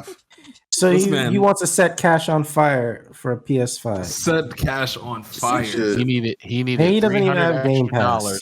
So he threw in the game system and the of course the controller. The controller in the game system. The game system's still selling for $500. Exactly. So this memory card, 16 kilobytes, $80. Damn. Hard drive. God, 16 kilobytes for $80. For $80, boy. But you got to realize, look, it's between. Oh my gosh. Between this and mechanical keyboards, they're expensive habits. Oh yeah. So this is my mechanical keyboard that I made. Nice. Beautiful. I've seen this before. Is that for your pen testing? Oh. Yeah, sometimes it depends on what I want to use it for. Like I use pen testing, I use it for different things. But it's programmed. It's 100% programmable. It's USB-C, and I like this. Like it took me. How much you spend just on them caps? Oh shoot! So this entire board, with including the keycaps, was $450. Wow. Expensive habit. Because here's the thing: the PCB board, 100% programmable, right? And again, you're spending that, and plus, I had to solder all these I had to solder the switches together. I soldered all these switches. They're all LED. Yeah. So all these switches are soldered, and then I bought the different keycaps. And you notice the keycaps don't have any numbers on it.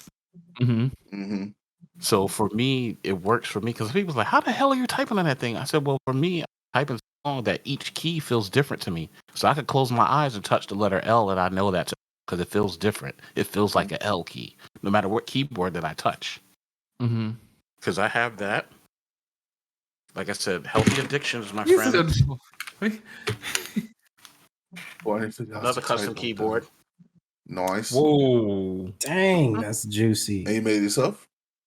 No, this one is Glorious mechanical keyboard. You can customize it to the fullest. Like this is highly programmable. So I programmed it to, if I press the control button, I program it to where if I press this control button, that's worth 4 mouse clicks. Oh wow. Yeah. So you're a cheater in these video games. Wow. Well, it's not even for video games. Okay, so I will tell you this project, and it's still taking me a long time because I have to learn the QMK programming language. Which again, it's not a journey. It's not a race. It's a journey. I'm actually trying to see if I can write custom code for each key that does something. Ooh. Like maybe ping a machine. If I press the letter L, will that ping a machine? Oh, that's sexy right there. If I press the space bar, will it run an exploit for me? Ooh. I take back my earlier comment. He's not Obi-Wan. He's Yoda. No. Damn, so you're saying you're still not Luke, though. Exactly. I accepted that I'm Anakin. I don't need Luke. Who wants to be Luke? I don't want to even call you Anakin. That's it. I think he was just talking about your orientation to light versus dark. I still think you're just some random Sith out there. I can't really. Oh yeah. Dark, no name. Nameless. But if you look at this stuff, man, like I said, like the nostalgia, man, it costs a lot of money. The shit costs $1,700 used. Yes. There's no $1,700 sitting in that cartridge right there. For 30 years ago. Something made 30 years ago. The Samurai Showdown 2. Look up how much that cost. That cartridge I paid for was $200 something. That's a great game, though. It ain't $200 great. No. I'd emulate it. It depends on $1,600. 100% simulate that. But here's the thing. You have RetroPie or whatever. But here's the thing. Think about it. Think about a sneakerhead that buys like the Yeezys, the different versions. Yeah.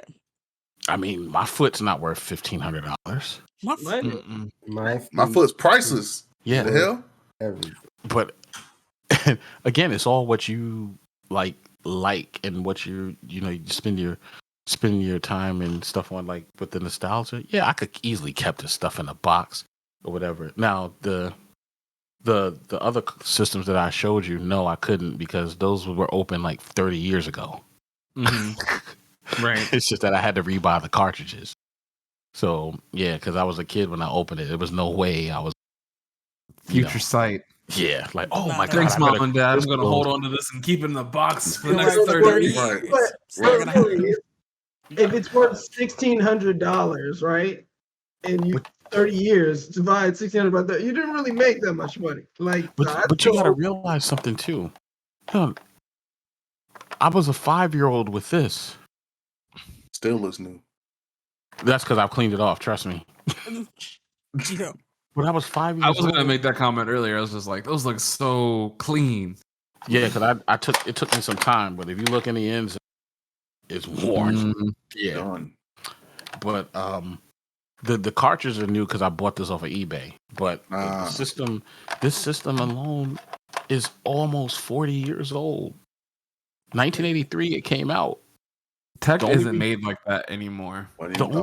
the only reason I was able to get this because my cousin was in the military. He was stationed in Japan. And when he brought this back home, he was an adult and he gave it to me because I was interested in video games. That's how I had the Japanese one. Now, getting games was a problem because luckily I lived in New York. I grew up in New York and I had to go to Chinatown to get my stuff, like how I got Akira and everything else. And they sold Japanese-based games there. And it was a place called Dragon's Den as well, too. So that's how I got some of the, when my parents would go to Dragon's Den with me, that's how I got some of the games. They wasn't $200, but but again, it's all what you like what you deem priceless. I think another thing too with like video games now, it's like you said, when people see different things, they look at dollar signs. They don't look at the fun anymore. The fun's gone. Yeah, it's dollar signs. Yo, you know how much I could get for this? Nah, I'm not gonna open that. I'm like, you're killing your fun. Like, okay, because now we got 10-year-olds thinking that way now. 10-year-olds, they get a video game. Now, I don't want to open that because that's a special collector's edition. I'm going to make millions of dollars when I'm 18. Yeah. At 10 years old, I saw the game. I was like, oh my God, it's Christmas. I didn't think, you didn't think like that. Realistically, you're never going to make $1 million off it. Like, you may as well play with it. Like, listen, man, that's what you only got time. That's it. You got to think about it too. Time is priceless. It always is, always will be. You don't get it back. You don't get none of that. Because think about it. There were some kids in my generation, they played the same video games I played. They no longer here. Some of them died at 18. Yeah, Their journey over. Yeah, I ruined every collector's item I was ever supposed to have. Like my dad was like, "No, save this. It's gonna be worth a lot of money." I was like, "I want to play with it." Yeah, yeah, all that stuff, like all my Power Rangers and shit. Yeah, I had my dad was I like, had tons of Power Rangers. This one. You can put all this one. I was like, but I don't got a black one. I'm gonna break out the crazy nostalgia. This has been my last nostalgia for the night. You're gonna be like, what the Charles? Hold on. Last one. If it's a Power Rangers old school Megazord. Man, it would have been that hurt if he grew up in Ohio. Like that would not have worked out. I know my you got that Voltron. I'm gonna laugh my ass off. What's that? Voltron.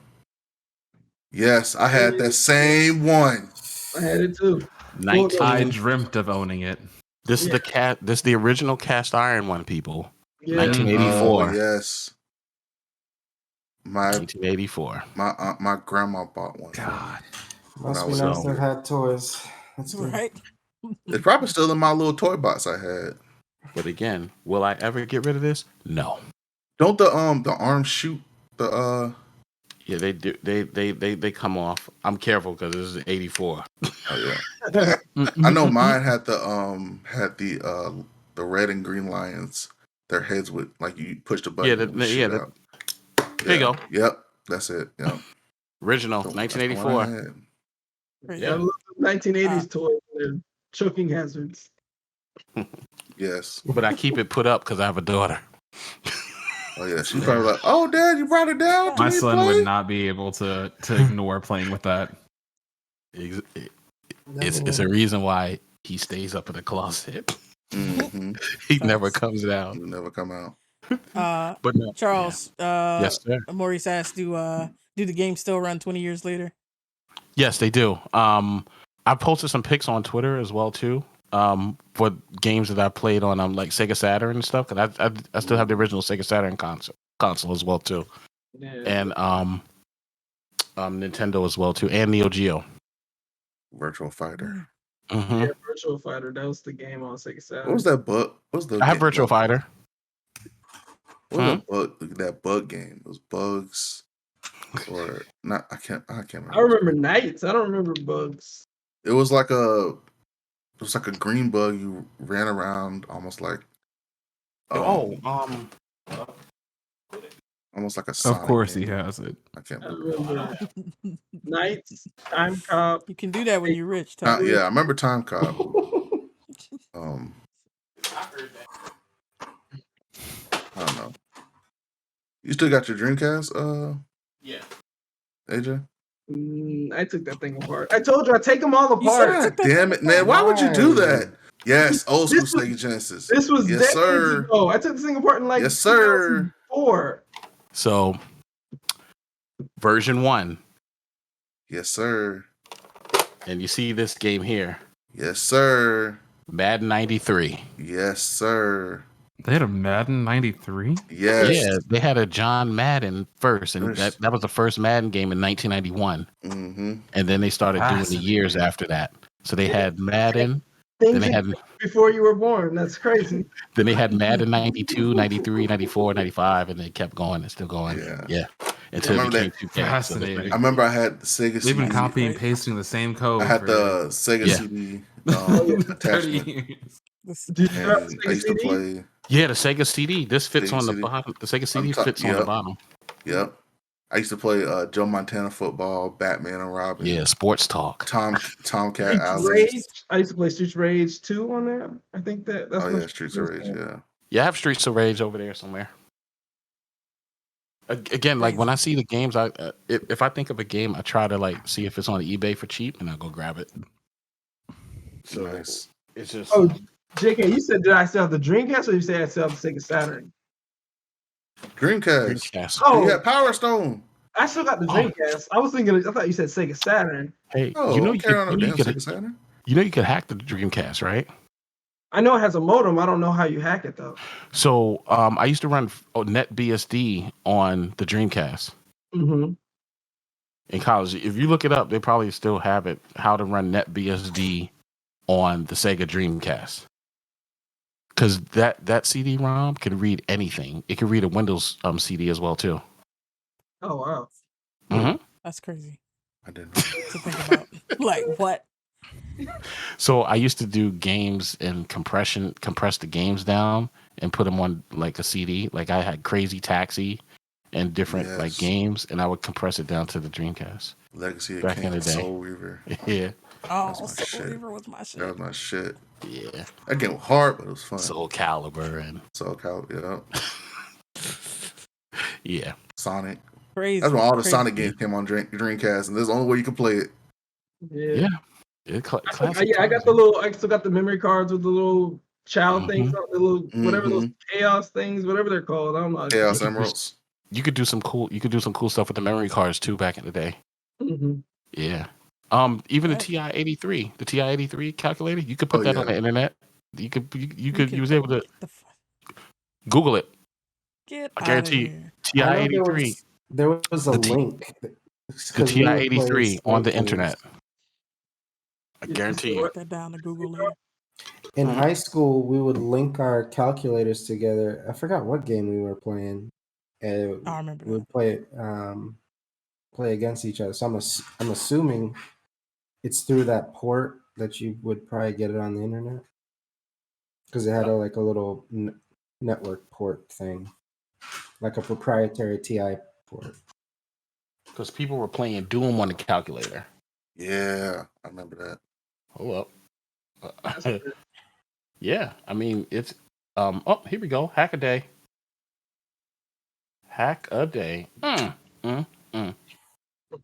Yeah, we used to put tons of games on our TI-83s.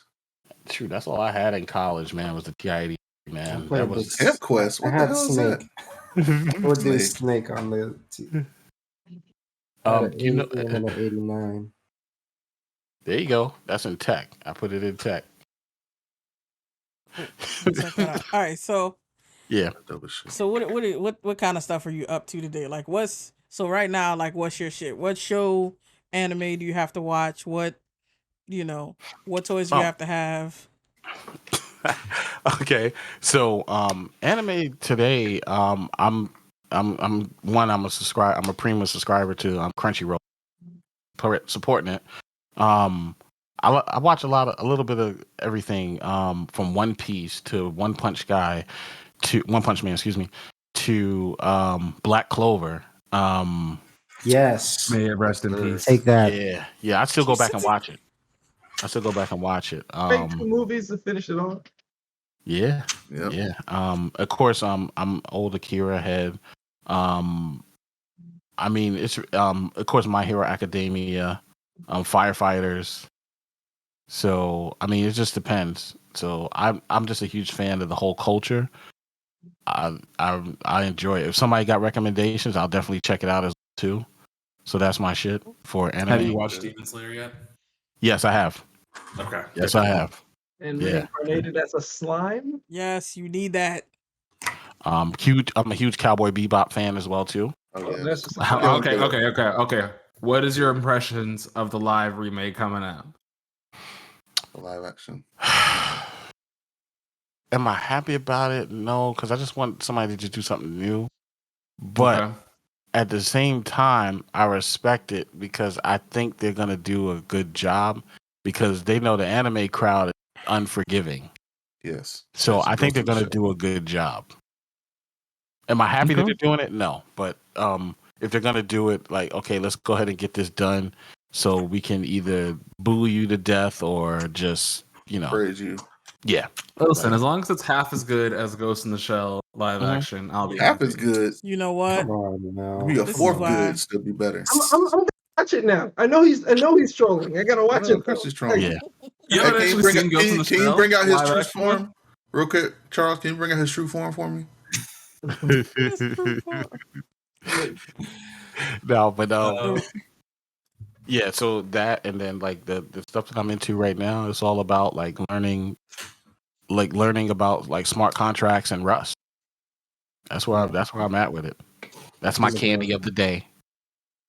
Awesome, man. Awesome. So, and Maurice asked if you watch Attack on Titan. Yeah, I do. Actually, I got that queued up on Crunchyroll too, by the way. Season coming up. Sweet. That's coming out soon, right? The new season. The new season. Yeah. Yeah. I'm telling you, fall's beautiful season, when it comes to anime. The final fall. It's been a really good fall season. I'm not complaining. Mm-hmm. World Trigger. You need to watch World Trigger. World Trigger. Okay. You need that. Rising of the Shield Hero. You need that in your life. Okay. Oh, I'll Shield check that Hero. out. Yes. Rising of the Shield Hero. That's a good one. Jujutsu. You watch? Oh yeah, Jujutsu Jujutsu Kaisen. Oh shoot. You asked me did I watch what now?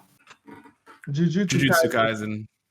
I do. I haven't seen every episode, but I just got into that probably like probably 4 or 5 months back. Over the summer, I was really like all over the place. Yeah. Now, my real question is: have you kept up with One Piece? There's no way. No, I haven't really had the time to really keep up with it. Yeah, because you're an adult with a job and with responsibility. Yeah. I'm a parent. It's too complicated. Yeah, it's hard to keep up with a lot of it, but when I do get a chance, I always look at it, sync it up to the TV. I just take that time. I mean, I know initially I skipped a good 200 episodes. You have no choice. If you want to know what's happening in that story, you have to skip. But this was when it was still on like 400. I skipped 200 episodes. It's like 1,000 now. So now, ever since college, I watched every single One Piece episode up until now. That's insane. Praises to you, my friend. That's dedication. There's an Xbox achievement. Just because the story is that good. The story's been that good, though. That's a diamond achievement. I disagree. Diamond achievements, then. The story has been that good to certain like fillers, but like their 2-year hiatus that they went on was really good. Not hiatus, but that 2-year training hiatus that they went on was really good. It's too many. The government war was really good. So what? There's too many storylines going on at once. It's like 30 things firing in every scene. Every scene. Well, that's the whole point of this. That's the whole point of the story. My eyeballs want to just roll out of my head when I try to read the manga. Well, let them roll out. But yeah, for those out there, you could. I pretty much live on Twitter, and I'm in Black Code Collective. If you're in Black Code Collective, come through. But yeah, mostly I'm on Twitter as the BsdBandit. Now, since you're on the Discord, you can definitely check out the anime channel. Yeah, and we have a lot of suggestions, and we talk about a lot of stuff. So, whatever, if you're looking for certain things or something new, hey man, what's new? What's really good that I can dig myself into? Don't listen to tech, but listen to everybody. That's a lie. I'm positive that my anime suggestions have been like 10 out of 10. I mean, AJ can say something about that because I'm positive stolen every suggestion I've brought to this table. I'm the only one out here because I only take the good ones. Like you guys bring in some stinkers sometimes. Oh, that's what you said about reincarnating as a slime. You're like, okay, maybe I was wrong. Yeah. Looked weird, and I didn't want to give it a chance. Okay. That's what I said. All right. Awesome. All right. Thank you so much. All right. Thank you for the suggestions. Oh, that's gotcha. Oh yeah. Look, yeah, I'm definitely Oh, I must warn y'all too. I do some OSINT, so if I put an OSINT link in the chat, please don't freak out. It's just information that I like.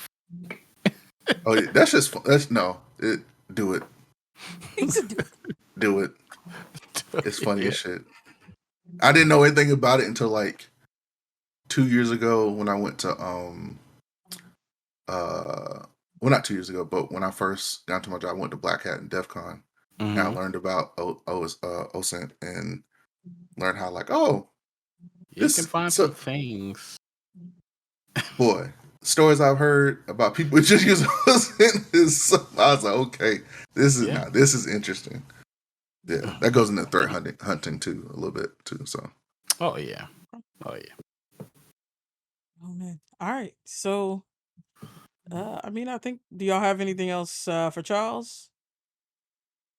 Nah, if I give anything else, y'all gonna try to roast me again about asking a question. So, fuck y'all. How about that? I will say this. Hey, he'll be around. He'll be around. Yeah, I'll be around.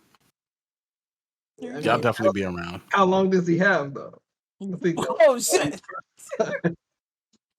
Now, AJ, you got the hat on. You about to lose your lights, just like Suave. But I will say this for all folks out there: whatever it is that you decide to work on, or whatever it is that you want to do, just always remember: if it don't challenge you, it don't change you. That's true. All right. Yeah, man. So, we definitely want to thank you for joining us on here, Charles.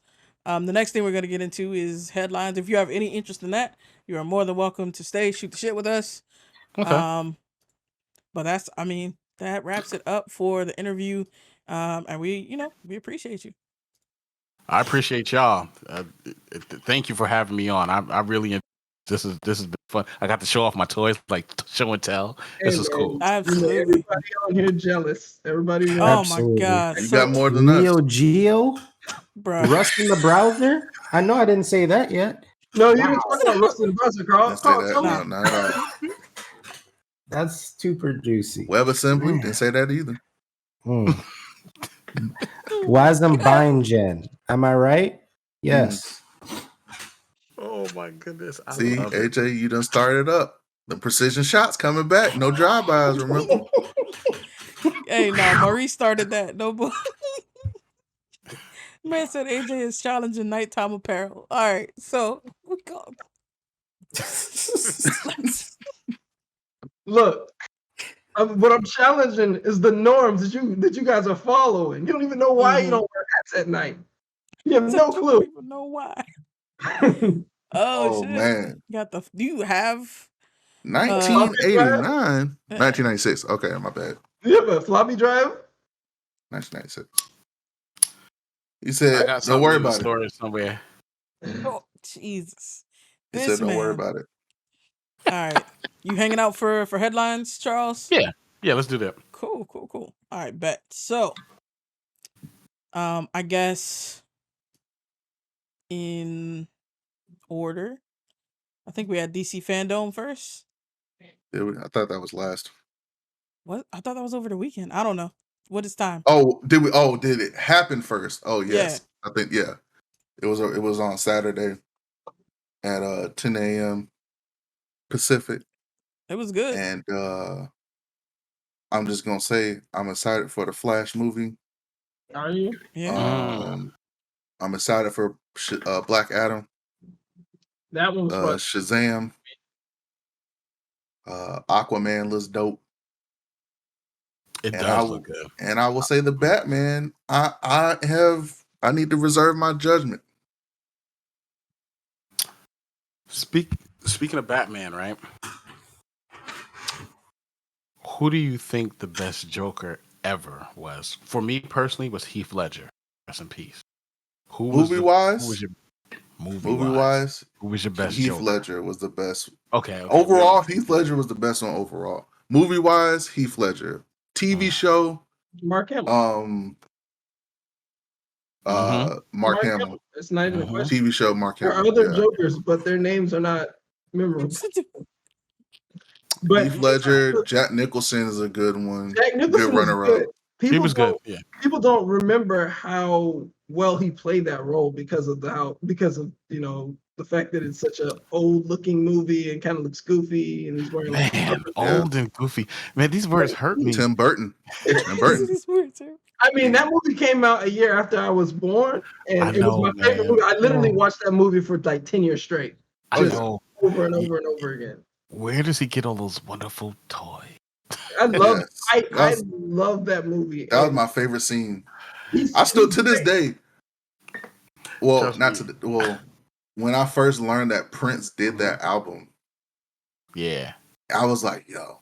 And I started listening to Party Man almost every day. Batman, Party Man, all that. I was like, man. I did not know that. Yes. Prince was doing did that whole entire. Yeah. That's when he had the butt cut out. Yep. Oh, yeah. He was wild. He was signed to Warner Brothers. That makes sense.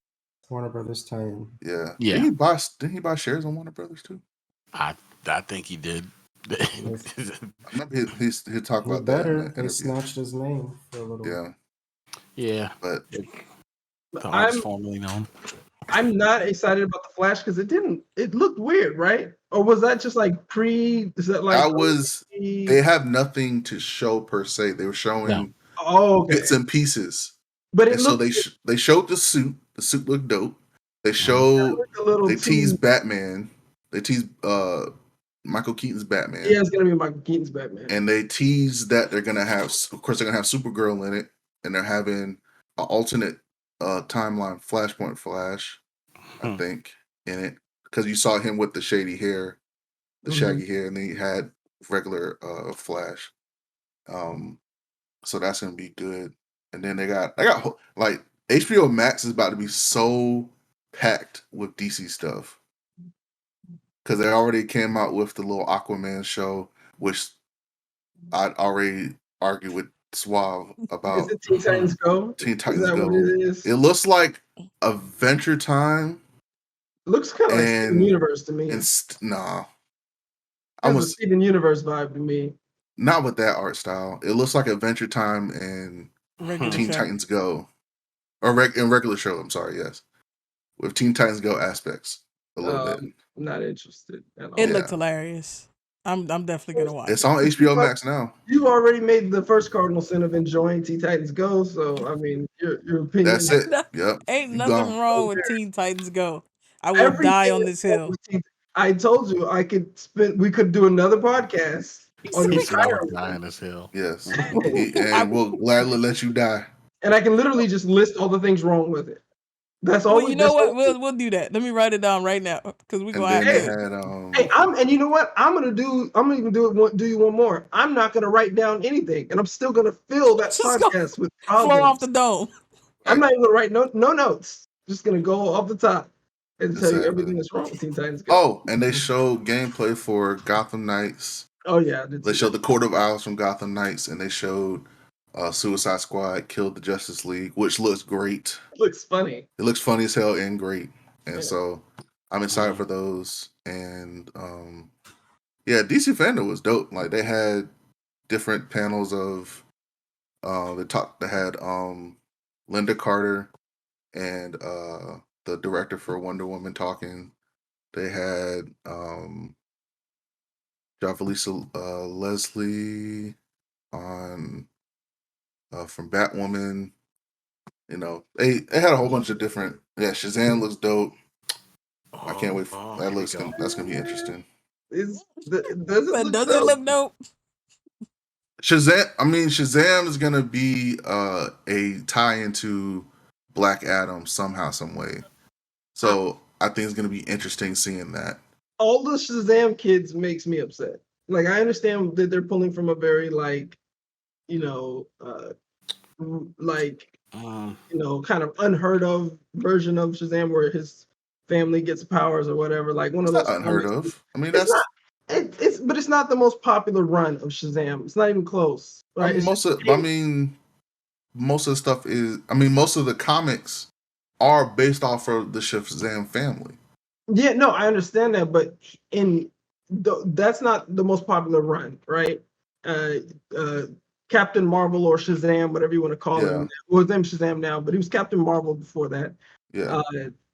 He had a lot of other runs where he was the only one with the power. When they did the sibling powers thing, it kind of became campy to me. I mean, it was already campy, but that pushed it over the edge for me. I was like, man, it's just like the supers. It's like it seems like a Disney Channel show. Up and Away. Yeah, up and Away, or Sky High, or yes. Yeah, like something like that. Sky High's the vibe. So check out the tech channel. I post some of the stuff. This is from the Dreamcast. Oh, dope. I found some of the video. Streets of Rage. Yep. Oh, dope. Yeah, Crescent's playing Streets of Rage on Xbox. I think he beat it actually. Take it back to a little Tecmo Super Bowl. Oh my gosh. Tecmo is my shit. Mark says Xbox dropped some more expansion cards. There's a 2 terabyte for 400. So there we go. Only 400. The low basement bar. I'm buying 2 consoles at that point. So that was my original virtual. That was taken in my room in 1990. Oh, the Virtual Boy. There you go. That's crazy. I remember the Power Glove from Nintendo. You see my little Casio keyboard on the floor. You had all the toys. I just had to look at the toys in the store and walk past. I ain't got nothing. Sorry, Carl. The benefit now is you're a grown man. You can buy all your toys. Yeah, but I would have loved to have not spent my money. I mean, that's fair. That is true. Parent money is better money to spend. Absolutely. My girl doesn't buy me anything anymore. On another note, if y'all didn't catch the first half of DC Fandome, they had Milestone Comics talking, and they said Static Shock live action is in effect. That's Michael B. Jordan is directing that bitch. Oh, he's directing. He's directing. He's not in it. He's not playing the lead. He's directing it. I still don't know how I feel about it. Yeah. I still don't know how I feel about that. Personally, though, if he does use the current comic run as the base story, I'm fine with that. I think he is. And then they're bringing back a lot of their old comics back. So like Hardware, Icon and Rocket, right? The new Icon and Rocket run is fantastic. Yeah. Is Coogler going to be an executive producer? I would hope so. I doubt it. Well, if he's on, I don't know. I don't know if he'll able to cross that threshold from Marvel DC. Excuse me. Yeah, that's why I say I doubt it. We'll have to see. People signing exclusivity deals like that. You know how Marvel is. The only person who's able to skirt that rule really is James Gunn, and that's because the actors can kind of do it, but most of the creators can't. James Gunn could only do it because he got fired and then hired by DC and then rehired by Disney while he was working for DC. So he was able to do Suicide Squad, the second Suicide Squad, and do the third Guardians of the Galaxy. But that's the only one I've ever heard of doing it. And Joss Whedon. Joss Whedon. That was after he left Marvel. He was done with his contract. Yeah. So then they pulled him into Justice League. But the only person who's ever been able to work simultaneously that I've heard of is James Gunn. Yeah. I was also telling AJ about Milestone's initiative project where they are taking anybody who is a Black creator, like a comic artist, and actually putting your application in, and they take them and actually pretty much give them the ropes, basically, in like a 1 week camp type of thing. Camp, basically, yeah, with different like big name artists and comic artists and stuff. I was like, oh, that's dope. Hey, remember those magazines? Oh yeah. Whew. But yeah, so DC Fandome was just dope in general. It was dope seeing all the good all the content they have from CW shows to new movies coming out and stuff like that. Does anyone else feel like the CW shows are repetitive, or is it just me? Are you what? Say that repetitive. Again. Oh yeah. I mean, like it feels like be honest, Beast. Like be honest, like my friend, be honest. Because you're the one who's keeping up with most of them, and I just for Flash for sure. I feel like it's repetitive. I can't even watch this season without feeling like I've watched this season 3 different times. Well, this Stargirl's in a way original, and Titans is definitely original, but that's not a CW show. That's why I really can't count that. But is Flash on HBO Max yet? Yes, all of that stuff is on HBO Max. All of them on HBO Max. Okay, so I could start watching it again. Yeah, but I don't think the new season's on HBO Max yet. Yeah. He's so far behind, he'll be fine. Oh, okay, well, but no, I think with the Flash, so it was over. Yeah, well, with the Flash, they're trying to wind down because that's going to be over soon. Supergirl's ending after this season. Yeah. And Stargirl, they try to bring in something new because Stargirl's not really that much of a popular DC character. Speaking of girl, right? You know what else I watch? And I just thought about with anime, Squid Girl. Oh, never heard. I don't know. Never heard of Squid Girl? I think I've seen something like that. Yeah, I don't know why. Squid Game. Squid Game? No, I haven't watched it. Oh, how is it? Oh, fantastic! Oh fantastic. My goodness! Nobody here will say anything because they ain't gonna watch it, but fantastic. Absolutely not. I'm not gonna watch it. I watched it. It was a lot happened. Fantastic. What were you saying, Carl? I was just saying, absolutely not. I will not be watching that. Understand. So, as far as like the CW shows from, so I kept up with them all the way up until Arrow ended. Then I watched that season of, or at least a good portion of that season of Flash, the same season where Arrow was ending. I was watching Flash.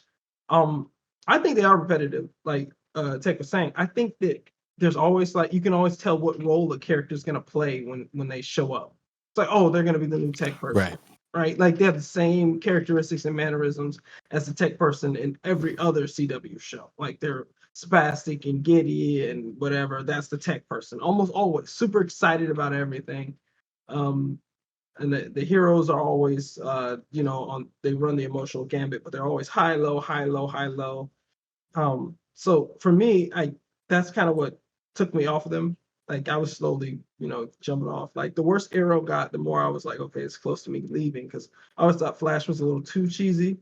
And then don't get me started on Legends of Tomorrow. That's a whole nother TED talk I could do after Teen Titans Go. Not bad. Would you say that again? What'd you say?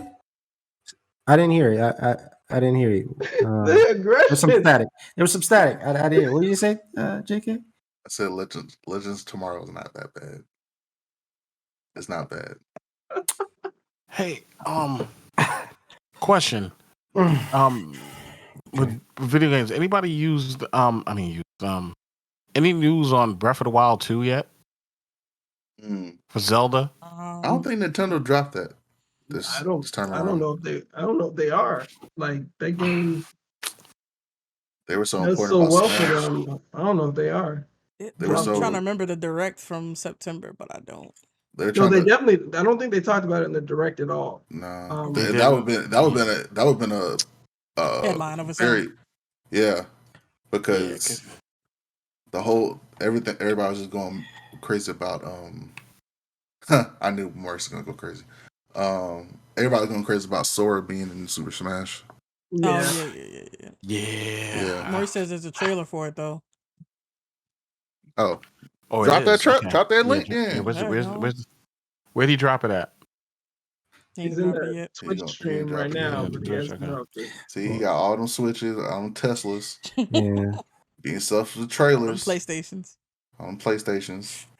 But Legends of Tomorrow isn't that bad though. Yeah. It isn't. Oh my god. So it's different from the normal CW shows. It's not in the worst way possible. I mean, that's like saying absolute worst way possible. That's like saying a root canal is different from a paper cut, but that's me. Wow, that was extreme. No, that's very accurate. That's about how I feel about Legends of Tomorrow versus extreme, like I said. Isn't the fall beautiful though, man? Anime shows, hot drinks, cold weather. It's beautiful. Oh, yeah. Stay inside during the snow. Yeah, stay inside. Let it snow. Watch some good shows. I'm downloading Far Cry 6 right now. Oh, you gotta let us know how it is. Maurice dropped the trailer link. I'm gonna run this through a proxy and some other stuff so I don't get no virus because I don't know if he's trying to trap us. He probably trying to trap you. You the only one who he takes shots at. No, man, that's the trick. That's the ploy. He's against all of us. So everybody knows he's against you. Y'all are rivals. When he insults my hat, he's really insulting the podcast. Oh no, he's insulting your hat because nobody else is wearing a hat at night. Oh my god! Inside, except you. So, shots fired at you and only you. So we don't know about Carl because Carl never shows his face, so he can do whatever he wants. Might be wearing two hats over there. Blessings are coming soon to everyone. Don't worry about it. Blessings. See? Oh my god! All right, so on Monday, Apple had their MacBook event. Yeah. And I mean they also announced some new AirPods. And a new not new HomePod, but new colors for the HomePod. And then something very confusing to me: this Apple Music voice plan. Trash. What the hell is that? Garbage. Absolute garbage. Like, why are you even doing this? Anyway. I mean, so Carl, you about to shell out for one of these, my man? Look, hey, appreciate that, Charles. So I'm transitioning to a new job. Okay. And congrats. Thank you. Appreciate it. So there might be time by Christmas to think about something. I'm not putting it out. It's not effing, but M1 Max MacBook Pro is looking very, very juicy indeed. Like mini LED 120 hertz screen. 64 gigs of RAM. 64 gigs of RAM out here. That's it. Like, of course they had to do something, so they hit you with the notch, and you're like, ooh, the notch. But like, that's just the one thing, and then that's in the top bar. So I think I could look past that, but everything else is just ridiculous. Yeah, they pretty much gave you everything back. They crushed it from the Retina MacBook from 2015. MagSafe, like they crushed it. And you can still charge over USB-C. Yes, like I'm really? Like yes. That's they impressive. they threw the kitchen sink in there this time. They innovated with that USB-C, man. Look, so and I think the MagSafe is, what is it, like 120 watts? So you got like super fast charging if you use MagSafe. Might be 140. No, the 140 that's an optional joint you can buy, I think. But Yeah, yeah, that's they ridiculous. ticked all the boxes. The only negative is the notch, and I personally passed it a little bit, but everything else was amazing. I was very pleased.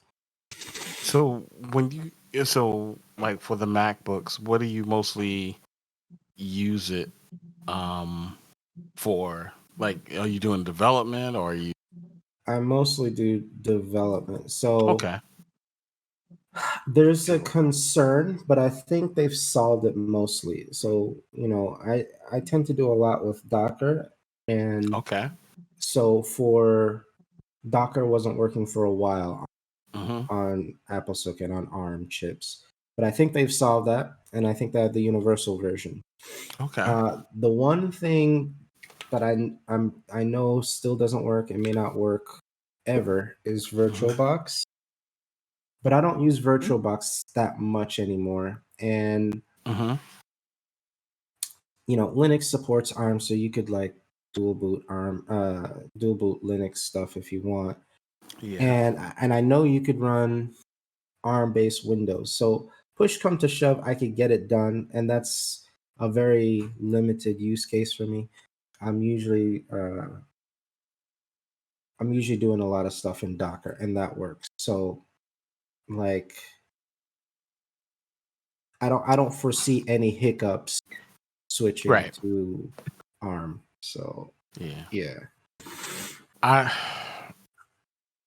So here's the thing with Mac that I just have I like the fact that they're moving towards the M1. That's awesome. I kind of lost favor with the Mac for a long time, and I guess because of the change to like the OS itself, because it made it. I felt like I was running iOS on a lot longest time with a lot of the changes. And again, this is just me. I miss the original like Mac OS stuff when they started changing the iOS. In the beginning, it was okay, and then as time went on, it was just like, okay, I just can't deal with this no more. Especially like doing like security related work. So that was my only reason. Like right now, I'm rocking a Lenovo. The cool part about the Lenovo's hard drive, changed the hard drive and the memory. So I've put like 64 gigs of like RAM in this laptop. But I like the fact that it gives you the 2 slot and the option of the NVMe. I hope Mac is using NVMe drives. Uh, are they using that, or I guess they have something soldered or their own custom Apple way. If I was to guess, I'm Mhm. guessing it's NVMe, but it's Mhm. still soldered. Would be my guess. Mm. So All soldered. if you're looking to upgrade, Mhm. that's Mac Pro. That's your only option if you want Yeah, upgradability with any Apples. But gotcha. But yeah, that's going great. like I look at it like I used to be into rooting Android phones, and I just I don't root phones anymore. So like back when I was doing that, I would want to run uh like Linux. I Yeah. still dual boot Linux because I'm liking uh Ubuntu, like just completely shallow. Just looking at the visuals, so much better now than it used to be, in my opinion. Mhm. So, but I don't want to deal with it. Like if you're trying to get like a high-end laptop that runs Linux out the box, like I don't want to buy something clear off the OS and put it on my I just don't want to do that. Like if you're Right. trying to do that, it's tough to try to find like, okay,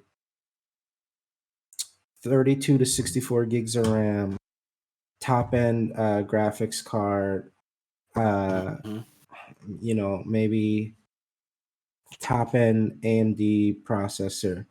all of that, but it just comes with Ubuntu or it comes with Pop OS or something. Like it's just hard to find that. Or if you find it, it's $1 million. Like it's about the same price as a MacBook Pro.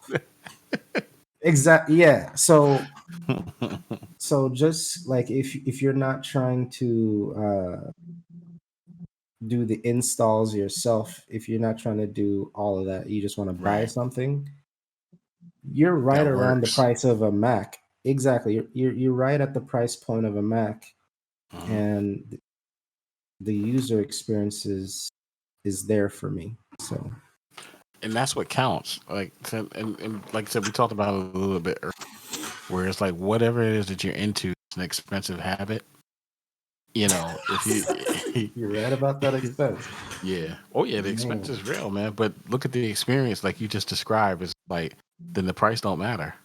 Exactly. Because you get. But the price is the same. Experience. That's what I'm finding. Like if you want quality hardware and a laptop, you're not saving any money anywhere. Same thing for a Windows laptop. You're spending about the same amount of money.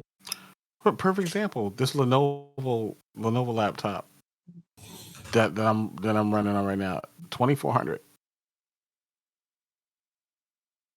$2,400. Yeah, 64 gigs of RAM. And 4 terabytes of space.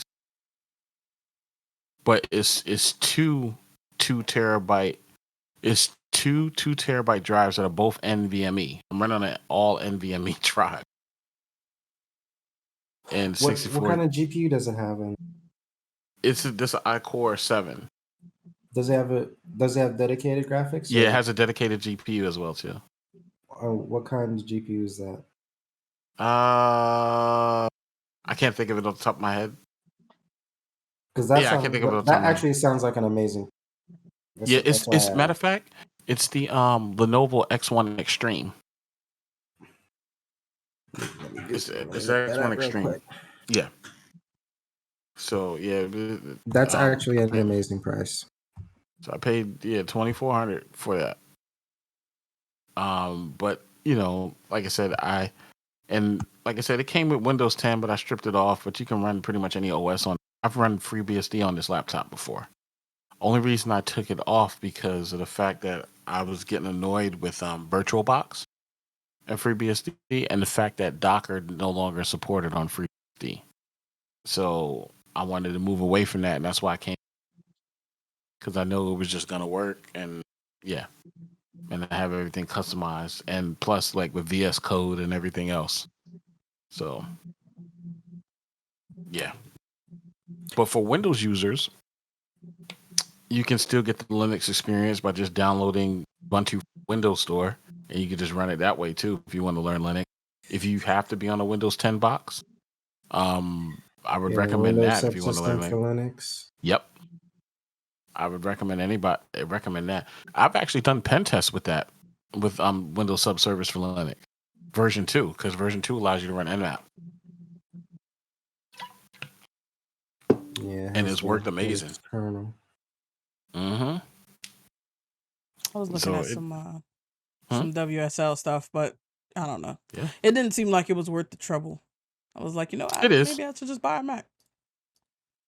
Well, but it's different though. That's Oranges and Apple. It's like it's if you're trying to run Linux, like if you're contemplating a Linux laptop, that might be a good option because it's like 2 for 1 and you don't have to worry about dual booting. Right. There are some limitations. So, for example, at my company, we were legacy Microsoft stuff. We're trying to move to the cloud and do more Linuxy stuff. And so some people tragically still have Windows machines and then try to do some of the cloud development stuff on their Windows machines. And they don't configure their Git correctly. So they check in code with Windows line endings and break the world. I'm like, but what's wrong? They just did it. Yeah. You got your stupid Windows stuff coming in here and destroying the world. Like, get your life together and get off that, or use WS. So, just random little stuff. So, but if outside of that, if you're just like, okay, what is this Linux thing about? Like, that's a good option.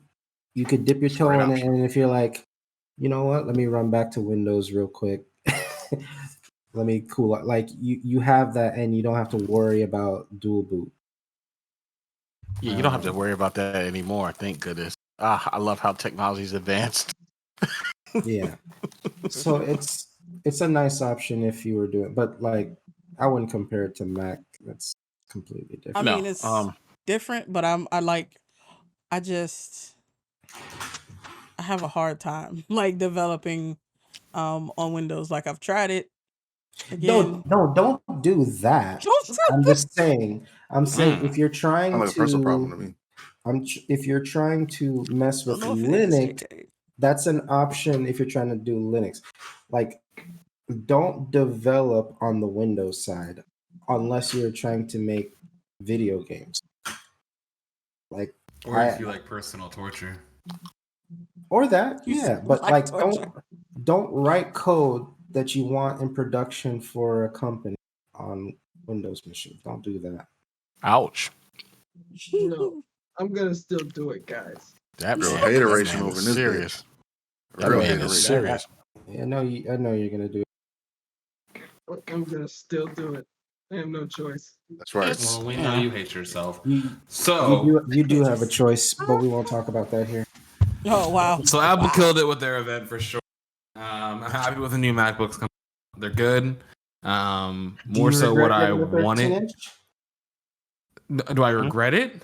Yeah, seeing what's out here now. I mean, no, because like upgrade again in like 2 years. But as of right now, no, I don't. And I ended up getting like the which I mean is basically just the Pro without a few extra ports. So I mean that's fine, and I'm good with that. But we also had that Google event this week, and I know Marie's already went ahead and purchased. I know Charles purchased. Everyone was trying to purchase.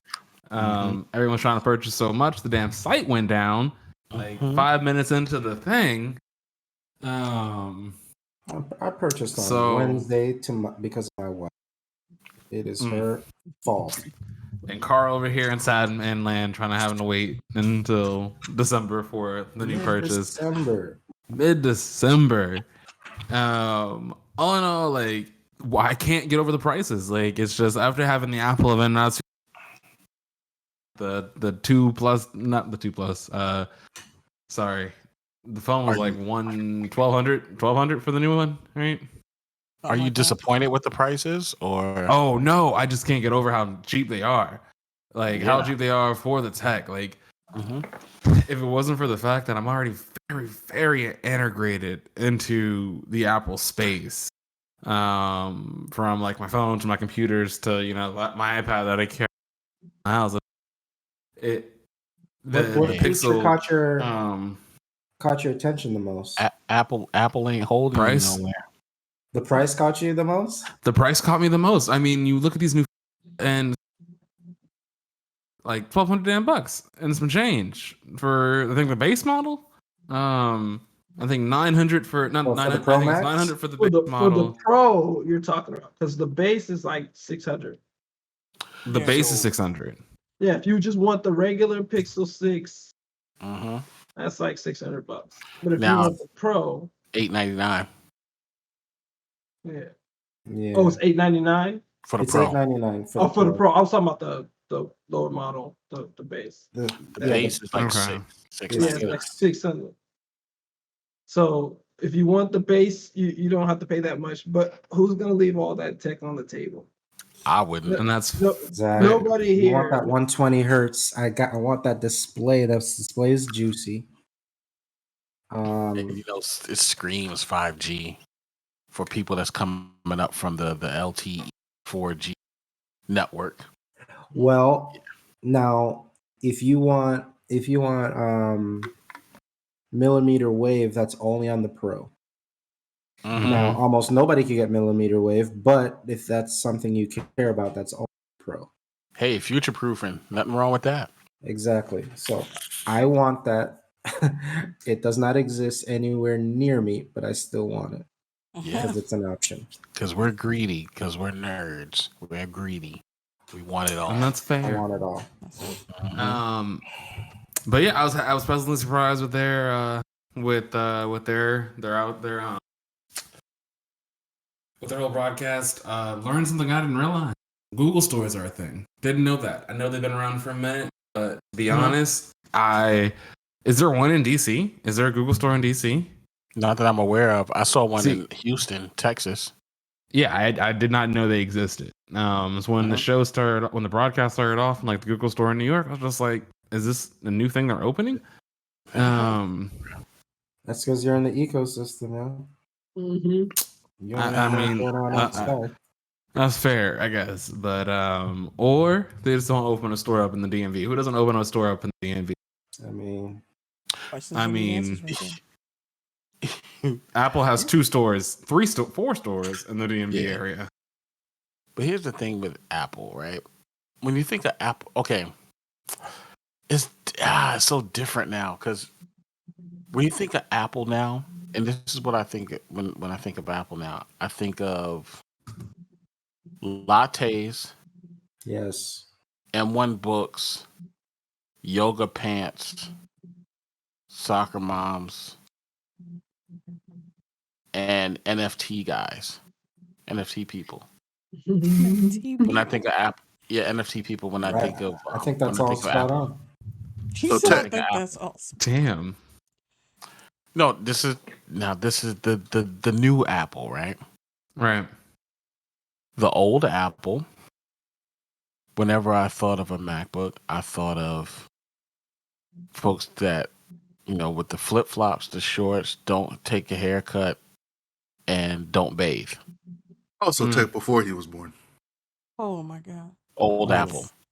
So there's just no positives for Apple? No, none. None whatsoever. No. So negative. When you think of the culture, because the culture changed. I'm looking at how the culture is like now. If you notice, it's just like if you could go to the Apple stores and you can look at the and go to the Apple stores and just look at the cultural change.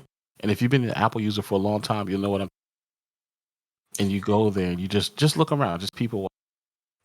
The consumers. I think that's what just happened because of scale, right? So when you go from, I don't know, 20 to 50 billion in revenue to 300 billion in revenue, the people that were, let's just say, producers, creators, they were in the early stage. But to get to a scale where you just making that kind of bankroll, you gotta have a mass appeal. You're gonna get the soccer moms in there. Yeah. So I think that's a function of the scale and being commercial. Somebody said impersonable. I'm just looking on the chat right now. I'm just saying, like if you go back, and I don't know. It's like okay, let's okay, like Lenovo. I'll take Lenovo. Let's break it down. Lenovo. People who wear weird T-shirts, and I'm describing myself here. Weird T-shirts, jeans, and New Balances. That tracks. Like they caught Lenovo with like a keyloggers and stuff on it, so I never really trusted them after that. So I'm like, I'm not buying that. And then my parents bought a laptop, and it's like I felt like we had no choice. Obviously, you have a choice, but I felt like we had no choice because it was so much value. They deliver the most value in the market on the PC side. So I was like, okay, you're gonna get this. I understand, like, and that's why this they're hardware selling your is so data. good. They're making the money back because they're selling your data with the keylogger. Like Just what like I did, Apple. I blew it all away, right? I clear off the hard drive and put it back Apple is on. doing no such Dude, thing. I don't know what they got in this BIOS. Like I can't clear the BIOS off. Nah, I built it. Like, they can still do whatever they want to do, but I just wanted to feel better. But it's not just Lenovo, right? So if you think about it, right, that can happen. Apple, Dell, HP. I mean, it doesn't matter because again, Apple. Where now, if Apple was still using PowerPC chips, then yeah, you got to argue. But Apple is Intel, just like the rest of us. But it seems I think the difference was it seemed like it wasn't this accidentally got on there or it was a rogue, right? This seemed like software that they wrote that as a company this is what they did. Now maybe I have it, but that's the impression I had when this was coming out. And I think this was like maybe somewhere between 2011 and 2015, around there is when I think I heard about this stuff. But that's the impression I got. Like it wasn't like it was hacked or they had software that was insecure or there was a rogue employee. It seemed like this is what they had and they didn't tell people, and this is the capability of just reading keystrokes and nobody knew what was going on. It was like a broken trust thing. It wasn't like a company had vulnerable software. So Apple, right? So remember, and this is just this year with the M1 chip when they had the unpatchable vulnerability in the M1 chip. Remember that? I don't. Did they ever fix? Hold on, let me Google that real quick while I'm talking. But I was about to ask you, did they ever fix that issue? Quick. Oh, here we go. I'm gonna put it in the chat. So if that vulnerability, right, that sucks. You could get your brains hacked out. I get that, but that's, to me, that's still different because that's not a broken trust thing. Is unless it came out that they intentionally have that as a vulnerability, which is possible. If that was an intentional thing they left in, that's different than, oh crap, we're vulnerable and we got to fix that somehow. But here's the thing, though, right? And this is what I think. I think Apple rushed the M1 too quick. Like, because a lot of when it came out, the first versions of the M1s, it didn't support Office. Office had a lot of issues. VMware Fusion definitely had a lot of issues. They probably fixed it by now. But putting something out there that early without like the main applications being supported was bad. You know, especially if you go into a new chipset like ARM. Like ARM is just, like I said, no matter who's implementing it, I mean, ARM is like the Wild West right now. It's a new frontier. So it's going to take people time. And this is a lot of attackers and security researchers are chomping at the bit right now because as everybody moves to ARM, guess what's moving over? The bad bugs, the bad coding habit. All of that stuff is going to be ripe for the picking. I don't know, man. It's just, like I said, I know Apple, it's going to be interesting to see with Apple because now what's happening, because for decades and from the beginning, Windows has always been the target. But it's going to be interesting to see how Apple holds up when they become the new target Windows and see how well they hold up.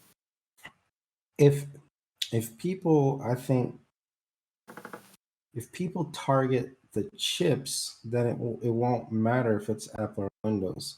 No, it won't. Hardware level. Because I think Microsoft's doing the same thing, right? They're gonna leave Intel behind.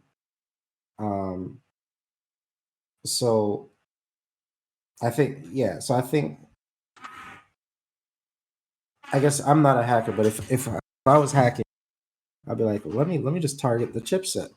Because now you get everything. You get Mac, you get Windows, you get AWS servers, you get a lot of stuff. Devices. Yeah. And you know what's crazy? Even like Like, so the thing is, like, with the chipset, right? Because nobody wants to learn assembly. That's true. the scary part. That's very true. Like, people are like, oh, assembly, ew, that's an old language. Like, you know, I'm seeing a trend where it's like, oh, the new hotness is anything web related that's cool, and in the browser, like the cool languages, they get more of the love. But if you mention assembly, if you mention C++, you still get some love. If you mention Java, people, oh my god, yeah. But I guess get that what? at work a lot. Yeah, but guess what's out there? 90% of this stuff, Java. Because again, it's still old code that was never patched because developers either died, retired, or just moved on to something else. And it's still a lot of that stuff out there. A lot of the transactions that you make, that's some old Java code. Oh yeah. That nobody bothered to update. And yeah, you got these new languages. Like, for example, let's take Python, right? Let's go the Python route. And the thing is, with the high level interpreted languages, what's tough about them is just like you could write amazing code. Python 2, they had trouble switching to Python 3, right? You can write spectacular code in Python 3 on your Windows machine, and you throw that on a Linux machine, and all kinds of errors come up when you try to do a pip. And that's the most frustrating thing about the high level language, the interpreted language. That the compiled languages, they have their quirks too. They have, you have speed or whatnot, but it just depends on what the chipset that you're compiling for. What I have a problem with, like Rust, for example, right? Like I like cross compiling. I hate cross compiling in Rust. If I have to do something for Windows with Rust, you're better off just breaking out the VS Code on a Windows 10 box and just write your code there. Don't try to do cross compiling because you run into all kind of. I've tried it and it sucks. Yeah. I wouldn't do that for C++ either. Like cross compiling is just not the business. That sucks. It does, but like you just said, right? It's not the business, or like you just said with like C++, people shit on the older languages, but not realizing they're still standing on the same shoulders of those older languages. Because here's the thing: let's keep it real. Without C, nobody's doing anything. Nobody's doing anything. We're not sitting on this platform. We're not even using the OSs because without C, there is no OS. True. There's no Windows. There's no Linux. There's none of this. No Mac. And before Mac OS, nobody was buying Macs like that unless you were an art person. If you were art and like digitally like creative, you wasn't buying Macs for development. Music too. Yes, music. Yeah, sorry about that. Yeah, music too. But before that, you wasn't buying Macs for development. They just started. People started using Macs for 2002. Yeah, when I like switched to 2002. Intel. When I switched to Intel's on it. No, before that, Power PCs. Because Intel was late. They switched to Intel like 2008. Because before that, in 2007, 2008. Because before that, because that's when they had the like the little mini the MacBook, the white MacBooks, and the black MacBook. Yeah, those were I think Intel. it was 05. Let's see. Because 05 was Power PC. Apple. Is that May? Oh yeah, it is. I got so many phones buzzing. Sorry. Good. But yeah. So yeah, I think but Power PC, people were doing a lot of development. June 6, 2005. 5, yeah. So 5, yeah. Because like 2001, all you had was Power. But people were still writing code on it. But again, like it was just limited. But so it wasn't always. And I think when especially like the next gen folks, the next gen devs, the next gen hackers, next gen computer people in general. Always remember the old technology is the reason why you stand. And yeah, it may be old, but that shit is tried and true. And a lot of that stuff, it works. like how we use Mac, right? Like we use Mac, you're doing all network functions and everything. What TCP/IP stack is that using? It's using Unix. All in the all of that stuff under the hood is using Unix. If you go to, and here's the cool part too. So for your firewall, right? You know how like the firewall, you can click firewall and you turn it on, right? You turn it on, you turn it off, or you control, like AirDrop or whatever, right? Mhm. If you go to your Mac and you do a manpf.conf, there's so much stuff you could do that the GUI won't even catch. And for example, if you go on your pf.conf and do block all and the name of your network interface and save that and reboot, you won't get any network connectivity, even though your firewall will say on or off. Your network connectivity won't work at all, and you can't tell it from the GUI. All that shit runs in the background. Block yourself. Yeah, you can block yourself. It's crazy. And but go ahead. I'm sorry. A jerk move. No. If somebody just did that when you weren't looking. Yeah. Right? Can you imagine? Oh my god, I'd be so upset. Yeah. I would laugh. You said yeah, you would. All right, so we gonna put a pin in that. Do y'all have anything else for the Pixel 6 event except that everybody wants one apparently? Just want the 6. Yeah, I think it's gonna be a great phone. I really do. I'm excited for it. I can't wait. Then I'm just gonna wait for the next Apple to copy off of that. Oh, yeah, I won't say right. copy. Yeah, right. I won't say copy. I think Apple will just do something different. They'll do something different. They're not. What are you saying? So Google's so far ahead with the AI. That's what's going to make the AI stuff and AI on device. The fact that you don't need a network connection for the voice recognition, the translation, the phone call waiting, all this crap is going to be on device. I think that's the game-changing piece of it, because like when you have, if you're on, Lord help you, if you're still on Sprint and you make a phone call, guess what? You don't have data when you make Sprint. So, if you're trying to use, what is that called? Is it Duo or whatever where it's on hold for you? Yeah, Duo. If you're on the old Pixel, that's not going to work. You need data. But now that crap's going to be on device. That's what I'm looking forward to, because I don't want to be on hold ever again. I'm going to use that feature as much as possible. That live captions. Yeah, Maurice said live captions. Like, what do you mean live captions? Like as you record a video? I must have missed that part. Now, I will say there was a cool feature that Apple showed, was that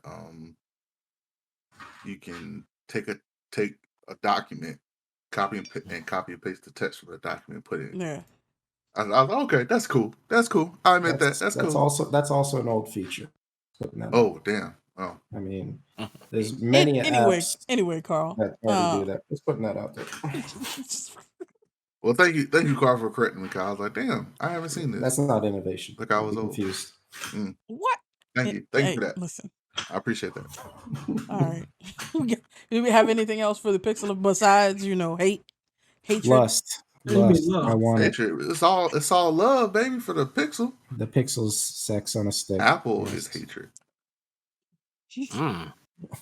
Wow. All right. That's heavy. So I mean that's wow. That's it for the podcast for tonight. We definitely want to thank you again for joining us. Charles, thank y'all for watching. Oh, I thought you were saying something. No, I just said thank you for having me. I'm absolutely, man. Super honored, man. For sure. Hey, we'll have to catch up with you, and I mean get some more of this knowledge, because I mean, well, one podcast not gonna do it. I'm about to hack something tonight. Absolutely. I'm gonna hack something. Yeah, put that rest in the browser. This man about to hack Halo. He's about to hack his bed and go to sleep. Like shit. Hack my dreams for sure tonight. You about to hack his dreams. Levitation. That sounds Right. dangerous. Something, right? Absolutely. Sounds Cheat extremely code, dangerous. ultimate sleep. Definitely let us know if there's something you want our perspective on that you haven't seen us talk about. Follow us at Blerd Dimension everywhere if you haven't already, namely here on Twitch, on YouTube, and on Instagram. You can follow Charles on Twitter at BsdBandit. If you fuck with the content, give us a heart, thumbs up, whatever. It's free for you. Helps us out with the algorithm. We stream the podcast live on Twitch Thursday nights, so make sure you come through next week. We're gonna take a quick break, do a little switch over, but stay tuned for after podcast game. We're gonna get into some Halo. Yeah.